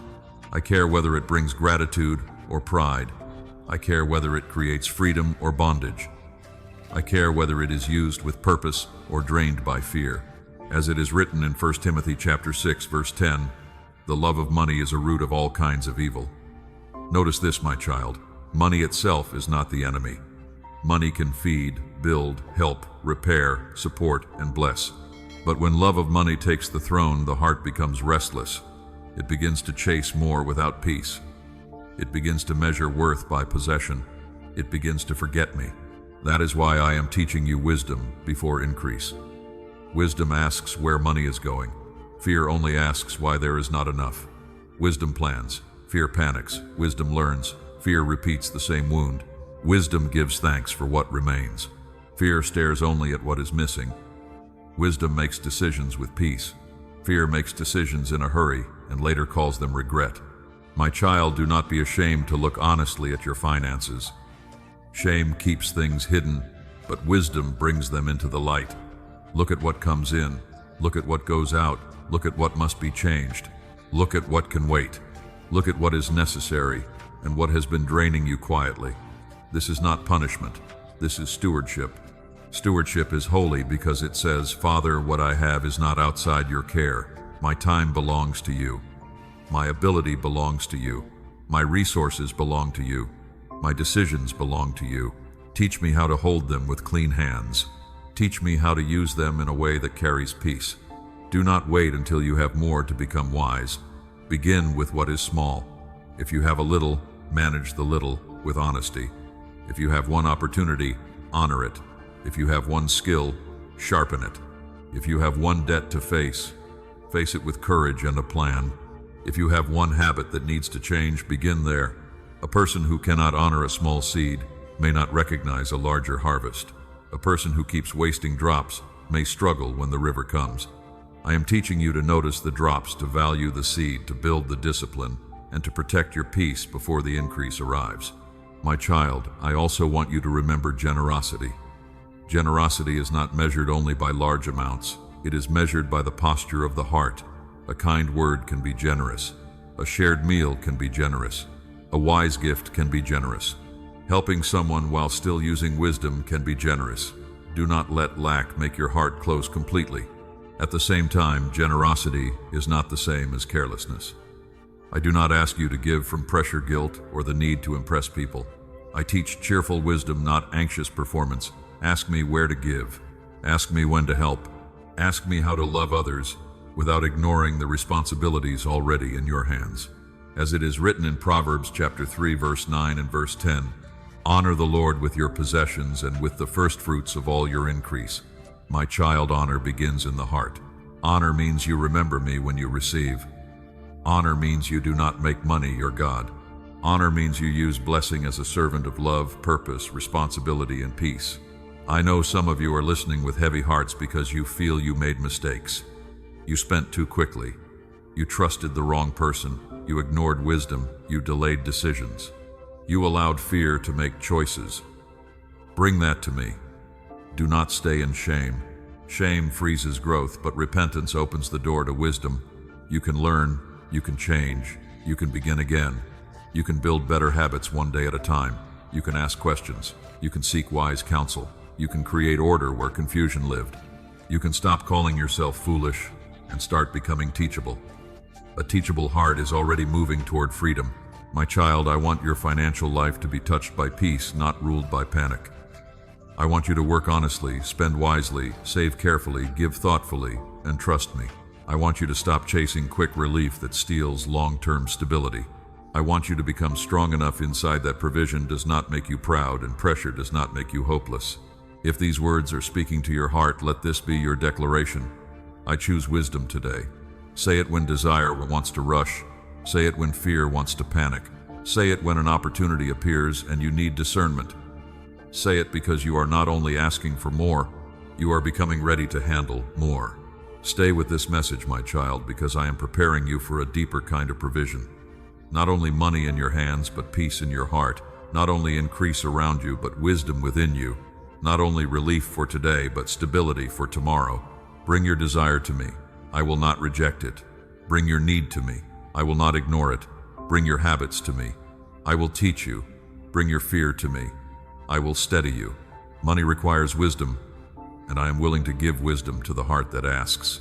And as you learn to handle money with wisdom, I will also teach you to protect the place where many financial battles begin. In the next part, I will speak to your thoughts and your peace, because the mind that is guarded by truth can walk through pressure without being ruled by fear. My child, now that I have spoken to you about money requiring wisdom, I want to speak to the place where many battles begin. Your thoughts, your peace, the quiet room inside your mind where fear tries to sit down and explain your future without me. Guard that place carefully, because what you allow to live in your thoughts will begin to shape how you walk. I know how loud worry can become when financial pressure rises. One thought comes, then another follows. What if this does not change? What if I cannot handle it? What if the door never opens? What if I am too late? Soon your mind feels like a room filled with voices, and peace feels far away. My child, I understand that battle, but I do not want your thoughts to become a house for fear.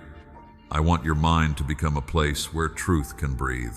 You cannot always stop a fearful thought from knocking, but you can decide whether it is allowed to move in, unpack its bags, and rule the room. Not every thought deserves a chair in your heart. When worry speaks, answer it with truth. When fear says you will not make it, remember that I have carried you before. When shame says you ruined everything, remember that I teach, restore, and guide. When anxiety says there is no way, remember that I can open paths where human eyes see only walls. As it is written in Philippians chapter 4, verse 7, the peace of God, which surpasses all understanding, will guard your hearts and minds through Christ Jesus. My child, my peace is not weak. It guards. It stands at the door. It protects the inner place where panic wants to take control. Invite my peace to guard you. This does not mean you ignore responsibility. Peace is not denial. Peace is not pretending the bills are not real or the decisions do not matter. Peace is the strength to face real things without letting fear become your master. Peace helps you think clearly. Peace helps you plan wisely. Peace helps you take the next right step without being dragged by panic. Your thoughts are like a garden. If you leave the gate open to every fear, weeds will grow quickly. Worry will spread. Comparison will spread. Hopelessness will spread. But when you guard the garden, when you pull up lies and water truth, something healthier begins to grow. Courage grows. Patience grows. Wisdom grows. Gratitude grows. My child, protect what enters your mind. Be careful with the voices you listen to. Some voices feed fear. Some voices make you feel smaller. Some voices remind you only of what is missing. Some voices make your situation look hopeless. You do not have to give every voice permission to shape your faith. Choose what strengthens you. Listen to truth. Read what brings wisdom. Spend time with people who encourage growth, honesty, and peace. Step away from conversations that constantly pour fear into your spirit. You can love people without letting their panic become your guidance. You can care for others without carrying every anxious word they release. I also want you to protect the words you repeat inside yourself. Many battles are not heard by anyone else. They happen quietly. You speak to yourself in ways you would never speak to someone you love. You call yourself foolish, late, weak, hopeless, or stuck. My child, stop agreeing with names I did not give you. Say instead, I am learning. I am becoming wiser. I can take one faithful step. I can grow in discipline. I can receive God's guidance. My story is not finished. These words may feel small at first, but small truths repeated faithfully can become strong walls around your peace. As it is written in 2 Timothy chapter 1, verse 7, I have not given you a spirit of fear, but of power, love, and a sound mind. My child, a sound mind is a gift. It is the ability to pause, breathe, pray, think, and choose with wisdom. Do not surrender that gift to every anxious thought. When money feels tight, fear will try to rush you. It will tell you to decide quickly, speak harshly, give up, hide blame, or grab any answer that appears. But wisdom moves differently. Wisdom pauses. Wisdom asks. Wisdom seeks counsel. Wisdom looks at the fruit. Wisdom waits for peace. Wisdom does not let urgency destroy discernment. I want you to practice peace in small moments. Before you open the bill, breathe and pray. Before you answer the difficult message, pause and ask for wisdom. Before you make a financial decision, invite me into it. Before you repeat a fearful sentence, replace it with truth. These small pauses are not weakness. They are gates of protection. There will be days when peace feels like something you must choose again and again. Do not be discouraged by that. A guarded mind is built through practice. Just as a door must be closed each evening, your thoughts must be watched each day. When fear returns, return to me. When pressure rises, return to prayer. When your mind runs ahead into tomorrow, bring it back to the grace I have given for today. I am not asking you to master every fear in one moment. I am asking you to keep bringing your mind back under my love again and again until peace becomes familiar and panic no longer feels like home. This is how your inner life becomes strong enough to carry the outer blessing with wisdom and steady faith. My child, your peace is valuable. Do not trade it for endless scrolling, constant comparison, angry conversations, or imagining every possible disaster. Your mind was not created to rehearse fear all day. It was created to receive truth, make wise decisions, and rest in my care.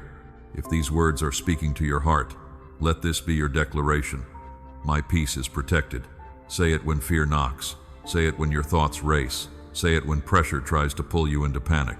Say it because peace must be guarded, not assumed. Stay with this message, my child, because I am teaching you how to live from a calmer place. Provision is easier to recognize when panic is not clouding your sight. Wisdom is easier to follow when fear is not shouting over my voice. The right door is easier to enter when your heart is not controlled by desperation. Bring me your thoughts today. Bring me the anxious ones, the heavy ones, the repeated ones, the ones you are embarrassed to admit. I will not shame you. I will renew you. I will help you sort truth from fear. I will teach you to guard your mind and walk in peace. Protect your thoughts and protect your peace. And as you learn to guard the inner room of your heart, I will help you release what has been living there too long. In the next part, I will teach you to release the past and choose healing, because a peaceful future needs a heart no longer chained to yesterday. My child, now that I have spoken to you about protecting your thoughts and your peace, I want to speak to the memories that still pull on your heart. Some of your thoughts are heavy because the past keeps returning.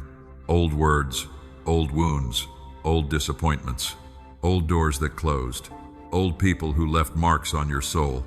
I saw all of it. I know you have tried to move forward while still carrying things from yesterday. You carried the pain of what was said.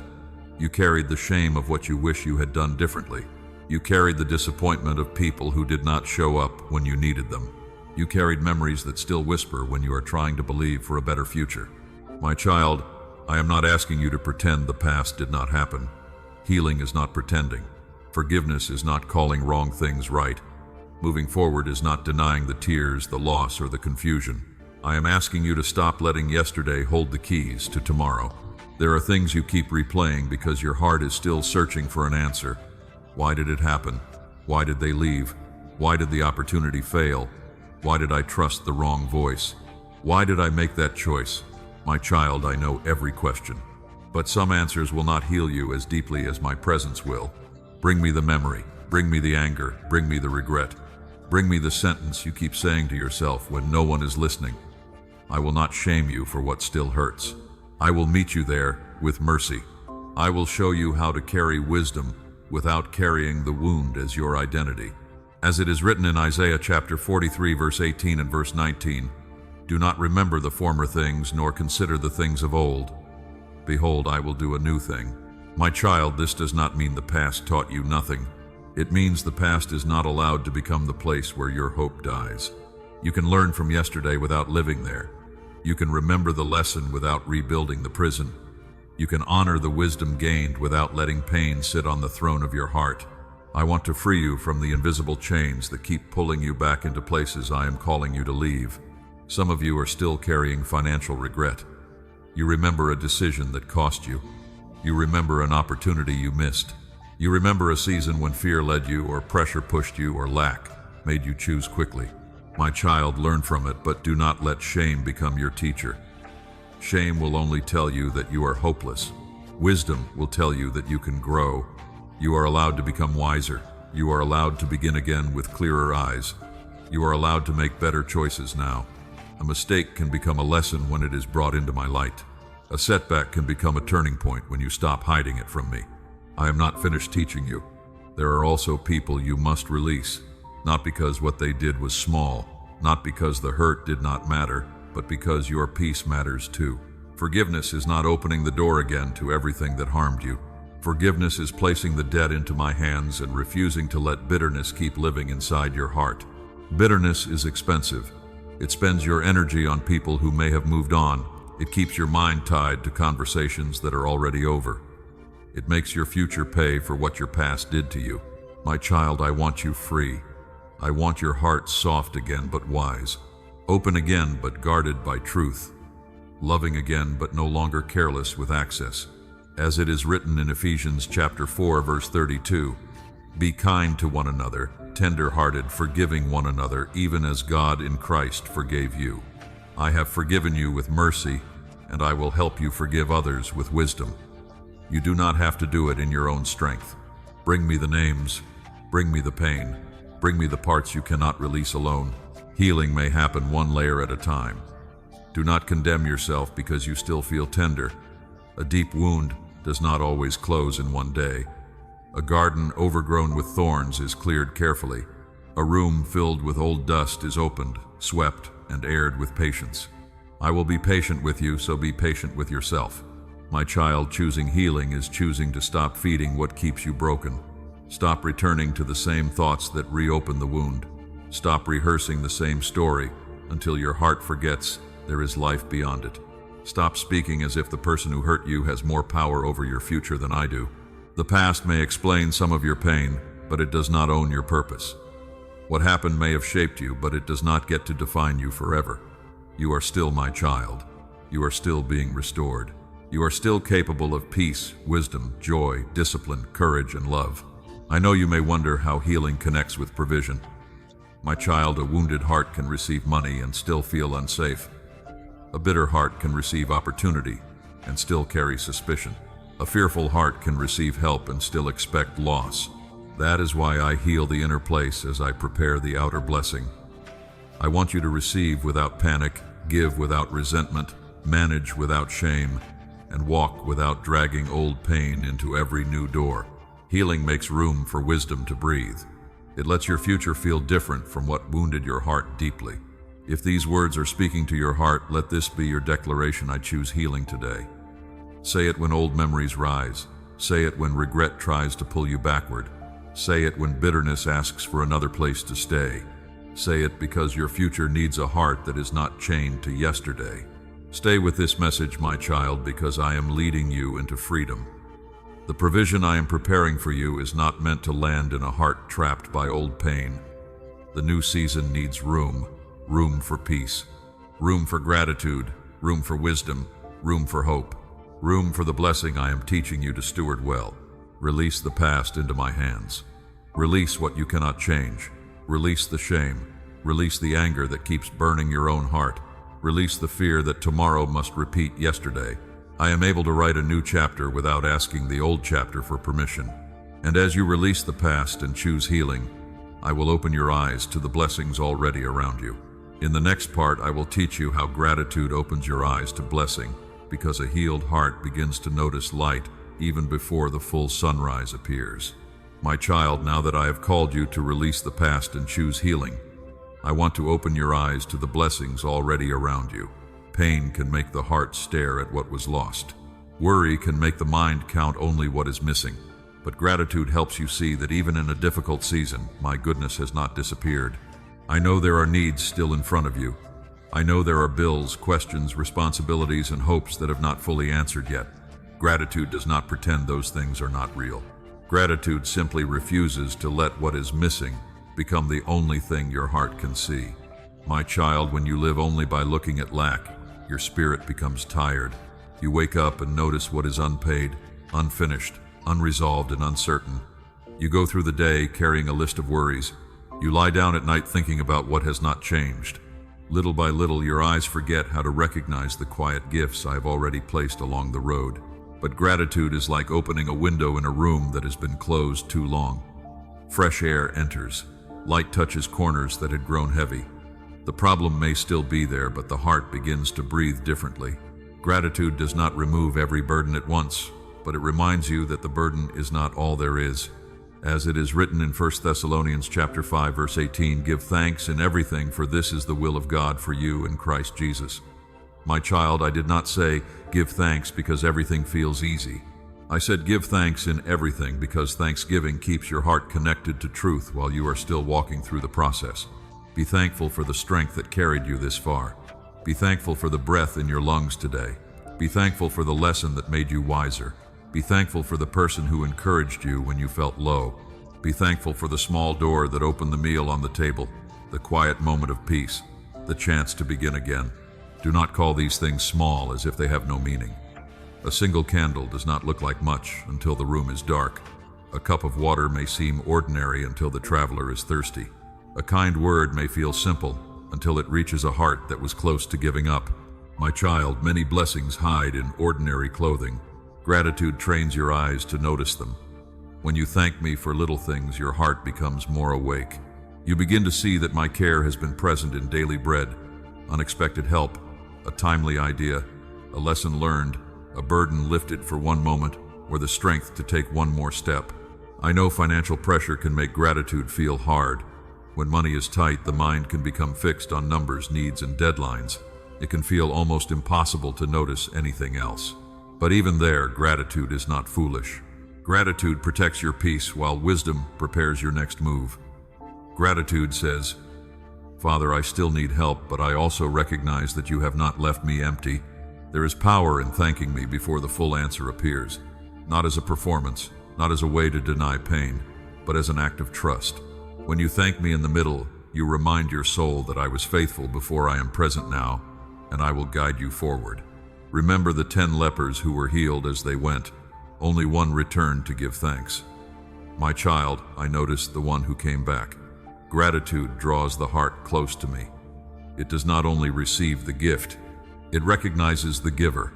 It turns provision into worship. It turns relief into relationship. It keeps blessing from becoming something you grab and forget. This is why gratitude is part of preparation. If you cannot see the blessing in small things, larger things may never feel like enough. A heart that is trained only to want more can receive more and still feel poor inside. But a grateful heart can hold little with peace and much with humility. I want to prepare you for increase without letting increase control you. I want you to receive provision without becoming proud. I want you to experience relief without forgetting the lessons of the waiting. Gratitude will help you remember. Gratitude will keep your hands open and your heart soft. My child, look around. What remains? Who cares? What strength is there? What lesson has grown out of the pain? What small provision arrived when you needed it? What ability can still be used? What opportunity is still possible? What part of your heart is beginning to heal? These are signs of my care. Do not let comparison steal your gratitude. Another person's blessing may look larger, but your gratitude must begin in your own field. If you keep looking over the fence, you may miss the flowers beginning to rise in your soil. If you keep measuring your season against someone else's harvest, you may overlook the seed I am watering in you. Gratitude also protects you from bitterness. Bitterness says, nothing is enough. Gratitude says, Father, open my eyes. Bitterness says, I have been cheated. Gratitude says, teach me to see what remains and lead me forward. Bitterness keeps old pain alive. Gratitude makes room for healing to continue. As it is written in Psalm chapter 103, verse 2, Bless the Lord, O my soul, and forget not all his benefits. My child, sometimes your soul must be reminded. Sometimes you must speak to your own heart and say, remember. Remember the door that did open. Remember the strength that came. Remember the mercy that met you. Remember the peace that held you. If these words are speaking to your heart, let this be your declaration. I choose gratitude today. Say it when worry tries to take over. Say it when you feel tempted to focus only on what is missing. Say it when the day feels ordinary. Say it because gratitude will help your eyes see blessings that fear has been hiding. Stay with this message because I am teaching you to walk into provision with a heart that recognizes goodness. You are not ignoring the need. You are opening your eyes to my presence while the need is being answered. You are learning to breathe, trust, notice, and give thanks. Begin with one thing today. Thank me for one breath, one lesson, one person, one chance. one small sign of hope. Gratitude grows when you practice it, and as it grows, your heart becomes lighter, wiser, and more ready for what I am preparing. Gratitude opens your eyes to blessing, and in the next part I will show you that your small choices are planting tomorrow's harvest. The thoughts you choose, the words you speak, the habits you build, and the steps you take are becoming seeds for the future I am guiding you into with faithful care today.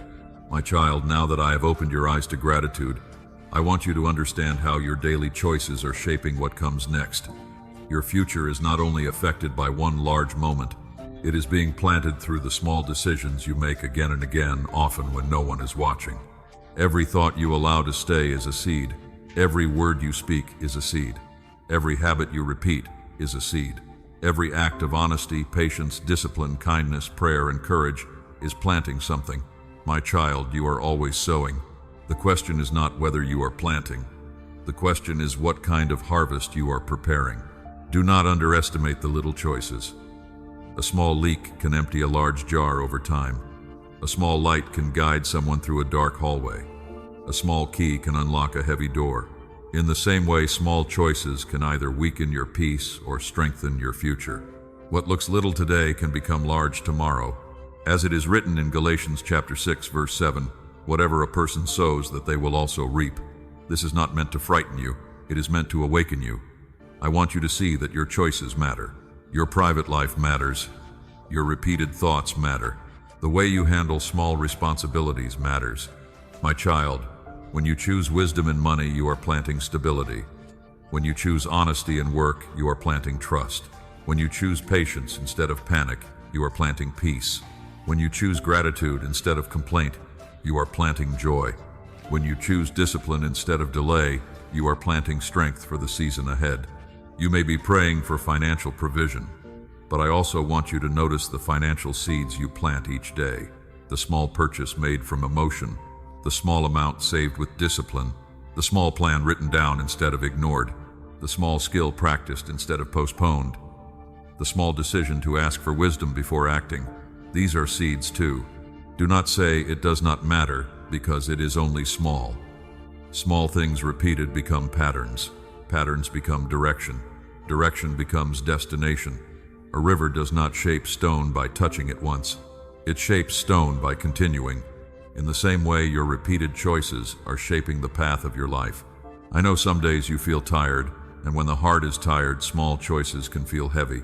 It can feel easier to complain than to pray, easier to avoid the problem than to face it, easier to speak fear than to speak faith, easier to delay the hard decision than to take the next wise step. My child, I understand that struggle, but I am not asking you to transform everything in one day. I am asking you to plant faithfully today. One honest step, one better sentence, one wise decision, one small act of obedience, one moment of choosing peace instead of panic. Do not despise the seed because it does not yet look like a tree. Think of a garden. No gardener expects fruit the moment the seed touches the soil. The gardener plants, waters, removes weeds, protects the tender growth, and waits. Some days nothing seems to change, but the faithful gardener continues because the harvest is connected to the care given in hidden days. Your heart is like that garden. Your habits are like the water. Your thoughts are like the soil. Your words are like sunlight or shade. Your choices can either nourish what I am growing in you or choke it with fear, bitterness, and distraction. Guard the garden, my child. What grows there will affect the life you live. This is why I keep speaking to you about your thoughts, your words, your money, your peace, and your healing. They are not separate subjects. They are seeds in the same field. If you ask me for a better future but keep planting the same fear, the same disorder, the same bitterness, the same carelessness, your heart will remain divided. But when you begin planting differently, hope begins to rise. Maybe the outside does not change immediately, but the inside starts to become stronger. You wake up and choose gratitude. You face a bill and choose wisdom. You feel fear rise and choose prayer. You remember a wound and choose forgiveness. You have just planted. My child, every faithful seed is seen by me. The world may not notice when you choose patience. No one may applaud when you manage a small amount wisely. No one may celebrate when you refuse the old habit, close the door to fear, or speak gently when anger wanted control. But I see it. Heaven sees hidden faithfulness. As it is written in Zechariah chapter 4, verse 10, "Do not despise the day of small things. I delight in beginnings that look humble but carry faith." A small seed does not look powerful, but life is inside it. A small act of obedience may not impress people, but it matters in my hands. Do not let discouragement make you stop planting. The enemy wants you to think nothing is changing. He wants you to believe your effort is pointless. He wants you to say, "Why try? Why pray? Why prepare? Why be disciplined?" But I am telling you, seed time is not wasted time. Hidden growth is still growth. The harvest may come as peace. It may come as clearer thinking. It may come as a new opportunity. It may come as financial order, restored confidence, stronger faith, better relationships, or a door that opens because you became prepared to enter. My child, harvest can appear in many forms. Be careful what you feed.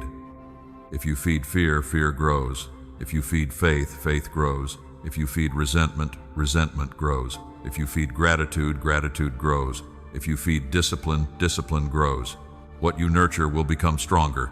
Choose carefully what receives your attention. Today, plant something beautiful. Plant prayer before panic. Plant truth before complaint. Plant discipline before comfort. Plant kindness before bitterness. Plant wisdom before impulse.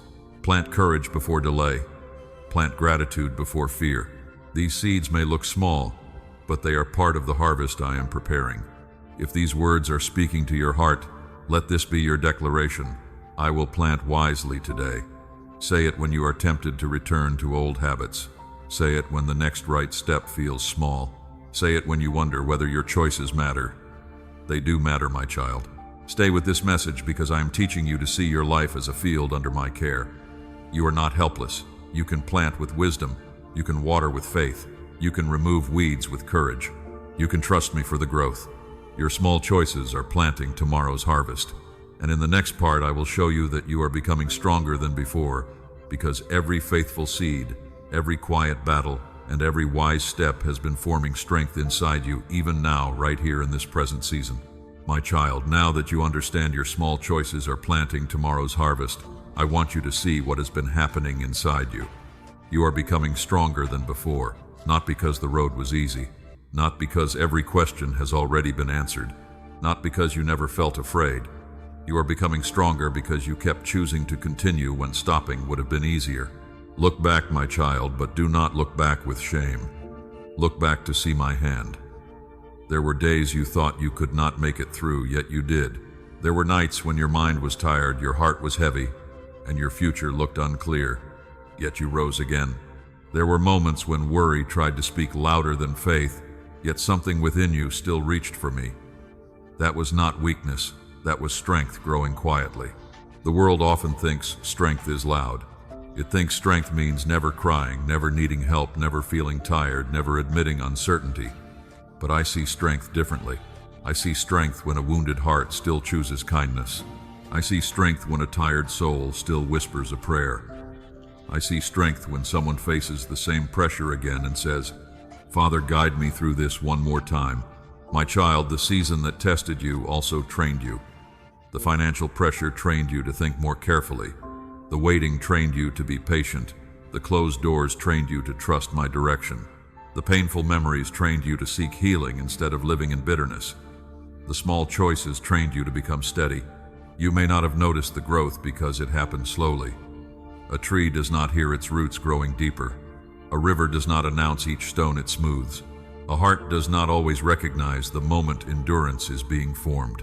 But little by little, day after day, I have been building strength. You are not the same person who first entered the storm. You have learned things you did not know before. You have survived pressure that once looked too heavy. You have discovered that fear can shout, but it does not have to lead. You have discovered that lack can worry you, but it does not have to define you. You have discovered that a hard season can bend you without breaking the purpose I placed within you. As it is written in Isaiah chapter 40, verse 31, "Those who wait on the Lord shall renew their strength." My child, renewal does not always arrive as a sudden feeling. Sometimes it arrives as the quiet ability to keep walking.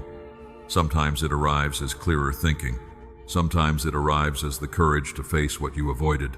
Sometimes it arrives as peace that returns after many anxious days. I know you still have areas that feel tender.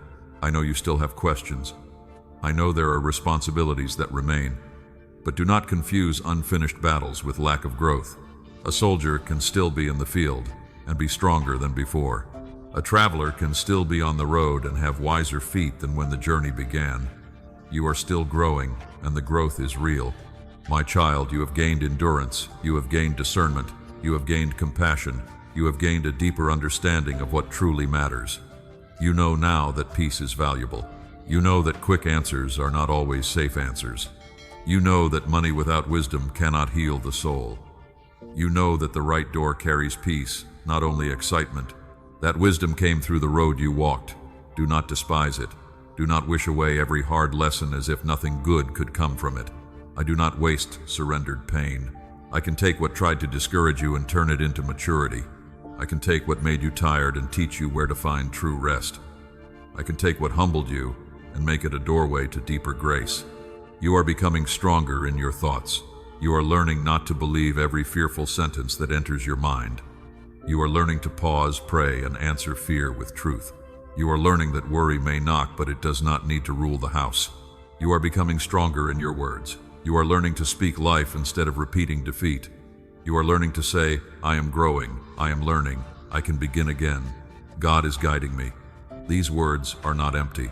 They are training your heart to expect light. You are becoming stronger in your choices. You are learning that small habits matter. You are learning that discipline is not punishment, it is protection. You are learning that one wise decision today can make tomorrow lighter. You are learning to plant seeds that match the harvest you are asking me to bless. My child, do not compare your strength with someone else's appearance. Some people look strong because they hide everything. Some people look successful, but they are still learning lessons you cannot see. Your strength does not need to look like theirs. Your journey has shaped a strength fitted for your purpose, your calling, and your next season. Remember David. Before he stood before the giant, he had private battles in the field. He learned courage where few people watched. The lion and the bear did not look like preparation at the time. They looked like threats. But when Goliath appeared, David carried evidence that I had helped him before. My child, you carry evidence too. You have evidence that I carried you through uncertainty. Evidence that you survived disappointment. Evidence that you can grow after mistakes. Evidence that my grace can meet you in pressure. Evidence that you can keep walking even when the road feels long. Do not forget that evidence. If these words are speaking to your heart, let this be your declaration: I am stronger now. Say it with humility, not pride. Say it with gratitude, not arrogance. Say it because your soul needs to recognize what I have been forming in you. You are not stronger apart from me. You are stronger because you have learned to lean on me. Stay with this message, my child, because your story is moving toward hope. You are not being prepared only to survive. You are being prepared to walk with wisdom, receive with gratitude, manage with discipline, love with a healed heart, and step into your next chapter without being ruled by yesterday. Do not call yourself weak because you still need me. Needing me is wisdom. Depending on me is strength. Returning to me is life. The strongest version of you is not the version that carries everything alone. It is the version that walks with me, listens to me, and lets my grace become strength in every place human effort runs out. You are becoming stronger than before, and next I will remind you that your story is still being written. The chapter ahead is not empty. There is hope, purpose, provision, and a future ahead I am guiding. My child, now that you have seen how you are becoming stronger than before, I want you to lift your eyes to the truth that still stands over your life. Your story is still being written. The chapter you are standing in right now is not the final page. The pressure you feel today is not the conclusion. The waiting, the financial concern, the closed doors, the old pain, and the unanswered questions do not have permission to write the ending. I know some days have made you feel as if the story has slowed down too much. You looked at your situation and wondered if anything was still moving. You looked at your responsibilities and felt the weight of what still needed to change. You looked at your dreams and wondered if they were too far away now. But my child, a quiet chapter is not an empty chapter. Sometimes the most important pages are written in hidden ink. You cannot see them while you are living through them, but later you understand. The waiting was building patience. The pressure was building wisdom.